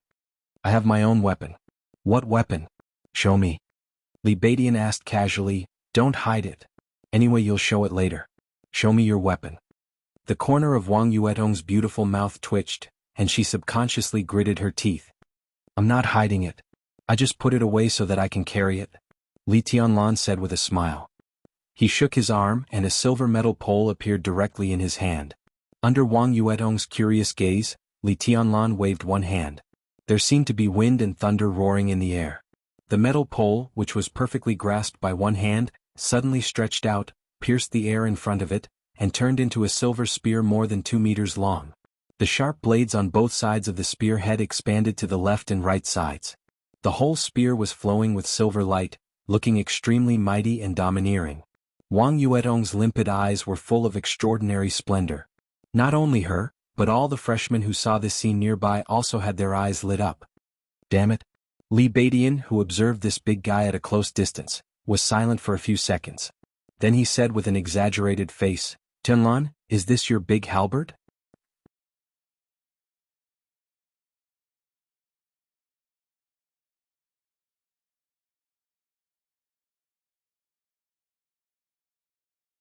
Chapter 15. A distance of 2 or 3 kilometers was not far for ordinary people, not to mention the elite freshmen of the Sky Academy. The freshmen in the entrance square became more and more scattered. In less than 10 minutes, They were close to the maze mentioned by Headmaster Zhuang Huayang. At the entrance of the maze, there seemed to be only a few narrow doors for people to enter and exit, but the left and right sides of the whole building were constantly expanding in opposite directions. In a trance, there was a kind of majestic atmosphere that one could not see the end of at a glance. Looking at it this way, the whole maze seemed to be a very standard triangle. What a big triangle. The plan is quite standard. Standing at the entrance of the maze, Li Baidian looked at the maze in front of him and said with a face full of admiration, "No, it shouldn't be a triangle. If it was a triangle, there would be a lot of corridors to design inside. It would cost a lot of money and be easy to design. It would be suitable for an amusement park. How could the maze of the Sky Academy be so low-level and simple?" Li Tianlan said calmly after carefully observing for a while. He had seen a maze of a similar scale in another place, which was even bigger than the one in front of him. In that damn place, it took him a whole year to barely figure out the overall structure of the maze, and its complexity could be described as crazy. Now, when he saw the maze of the Sky Academy, Li Tianlan suddenly felt very familiar. If his guess was correct, then the maze in front of him was very likely to be a replica of the maze he had seen before. If that was the case, then this maze was not a triangle at all, but a diamond that could deceive everyone's vision. The diamond maze was more complicated than the triangle maze. If one tried to walk through the diamond maze in the form of the triangle maze, it was very likely that he would enter a fork when he was closest to the exit, and then he would go around and around until he returned to the entrance again. Now, when he saw this thing at first sight, Li Tianlan suddenly touched some memories that he did not want to remember, and he felt a headache. So, from the moment we stood here, we should have been deceived. Behind the triangle in front of us, there should be another triangle. When combined, it is diamond? Ning Qianqing raised his eyebrows in surprise. He came from the Border Praetorian Corps. As the large-scale comprehensive corps with the most terrifying combat capability in Jianghu State, the Border Praetorian Corps would send its elites to the Sky Academy or the Deep Sea Academy every year. However, the Sky Academy was a 3-year academy, and it was only responsible for educating one batch of students in 3 years. The content of each batch's entrance maneuver was different. There was even a super entrance maneuver where the first place was awarded 300 credits.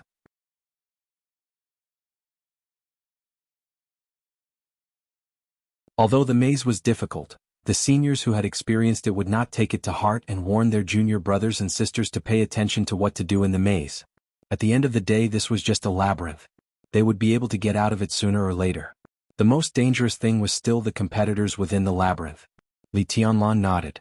Before he could speak, a sweet voice sounded directly behind him. "Yes, it's a diamond." Li Tianlan subconsciously turned around and looked behind him. Wang Yuetong and Yu Qingyan stepped forward and stopped in front of Li Tianlan. "Senior brother, you've been to the Sky Academy before? How do you know that this maze is rhombus-shaped?" Wang Yuetong looked at Li Tianlan with her bright crystal-like eyes and asked softly. She stood quietly in front of Li Tianlan. Her ponytail swayed gently, her body fragrance wafted, and her voice was soft. She exuded a kind of pure but extremely enchanting charm. She was simply an enchantress. Ning Qianqing's expression was strange. He wanted to say something but stopped on second thought. Li Baidian looked at Wang Yuetong dumbfoundedly and swallowed hard.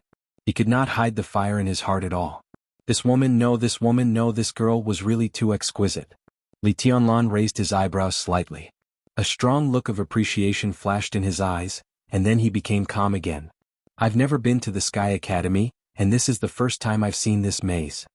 His tone was very gentle, but his eyes turned to Yu Qingyan without any reluctance. He said with a smile, "Qingyan, is this your new roommate?" "Yes." Yu Qingyan nodded obediently and smiled kindly. "Brother Li, this is Sister Yuetong, Wang Yuetong." Ahem. As soon as Yu Qingyan's voice fell, Li Baidian coughed violently. He wiped the saliva from the corner of his mouth awkwardly, and the fiery desire in his eyes quickly began to fade. "Yuetong, why are you here?" Ning Qianqing finally spoke. Whether it was in his tone or in his eyes, there was an unconcealable surprise. "I'm here to study." "Brother Qianqing, how is Uncle Ning?" Wang Yuetong giggled. Her eyes sparkled and her dimples appeared. Her whole body carried a kind of indescribable temptation and enchantment. "Not bad. Is Uncle Wang in good health?" Ning Qianqing seemed to not dare to look at Wang Yuetong at all and looked away. "My dad is also fine. He just met Uncle Ning in Jinling some time ago. Uncle Ning said that he hasn't seen you for more than 2 years." Wang Yuetong blinked her eyes. Ning Qianqing did not say a word and pretended not to hear anything. Wang Yuetong did not talk about this topic. She said a few words casually, and her bright eyes rested on Li Tianlan again. She moved her feet and circled around Li Tianlan several times, not hiding her interest in Li Tianlan at all.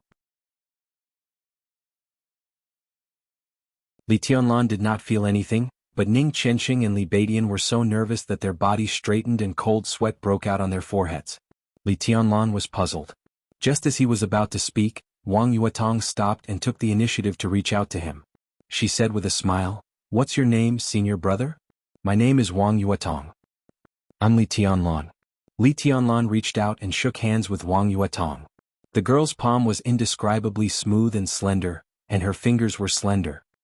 He let go of her without batting an eyelid and introduced, "This is my other roommate, Li Beidian." Wang Yuetong glanced at the bamboo pole, who was covered in cold sweat, and said with a playful expression, "Your name is Li Beidian?" "Yes, I'm Li Beidian, Duke Yuetong.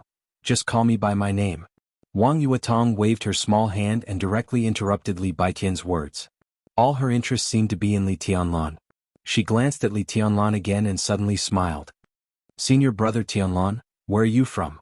"My ancestral home is Yuzhou, and I grew up in Nanyun province." Li Tianlan was polite and courteous, but he was highly alert in his heart. He did not know everything about the outside world, but it did not mean that he was stupid. A woman like Wang Yuetong was qualified to bring disaster to a country and people wherever she was. She stopped here for a while.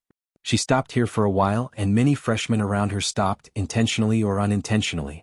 Except for the battle with Jianghu when he first entered the school, Li Tianlan thought that his performance was not out of line. He was low-key and mediocre and he hit it well. In this way it was absolutely not a good thing for a girl like Wang Yuetong to suddenly show affection to him. Moreover, judging from the attitude of Li Beidian and Ning Qianqing toward Wang Yuetong, it was enough to show that they had a powerful background. Li Tianlan did not want to get in touch with such people at all. The more he got in touch with such people, the more likely it was that his real identity would be exposed. The consequences of exposing his identity were what Li Tianlan could not afford now. Before entering the thunder-shocking realm, at least before entering the fire-flaming realm, Li Tianlan's trump card to protect himself was too limited, so he had to be careful. "Nanyun, the scenery is beautiful but it's too warm." "No, senior brother Tianlan, have you ever been to Beijing?" Wang Yuetong looked at Li Tianlan curiously, her beautiful big eyes blinking like the most expensive doll. Li Tianlan's heart skipped a beat. His expression did not change, but a trace of killing intent was brewing in his heart. What did she know? Just because of the maze in front of him? "No, I haven't been there," Li Tianlan said in a flat tone. He nodded at Yu Qingyan and said, "Qingyan, we're going in. Do you want to go with us?"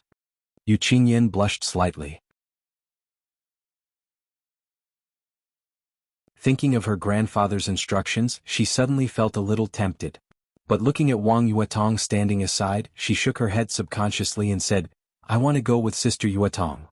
"You want to go with me and also with your brother Li, right?" Wang Yuetong looked at Yu Qingyan with a smile and reached out to pull her to her side.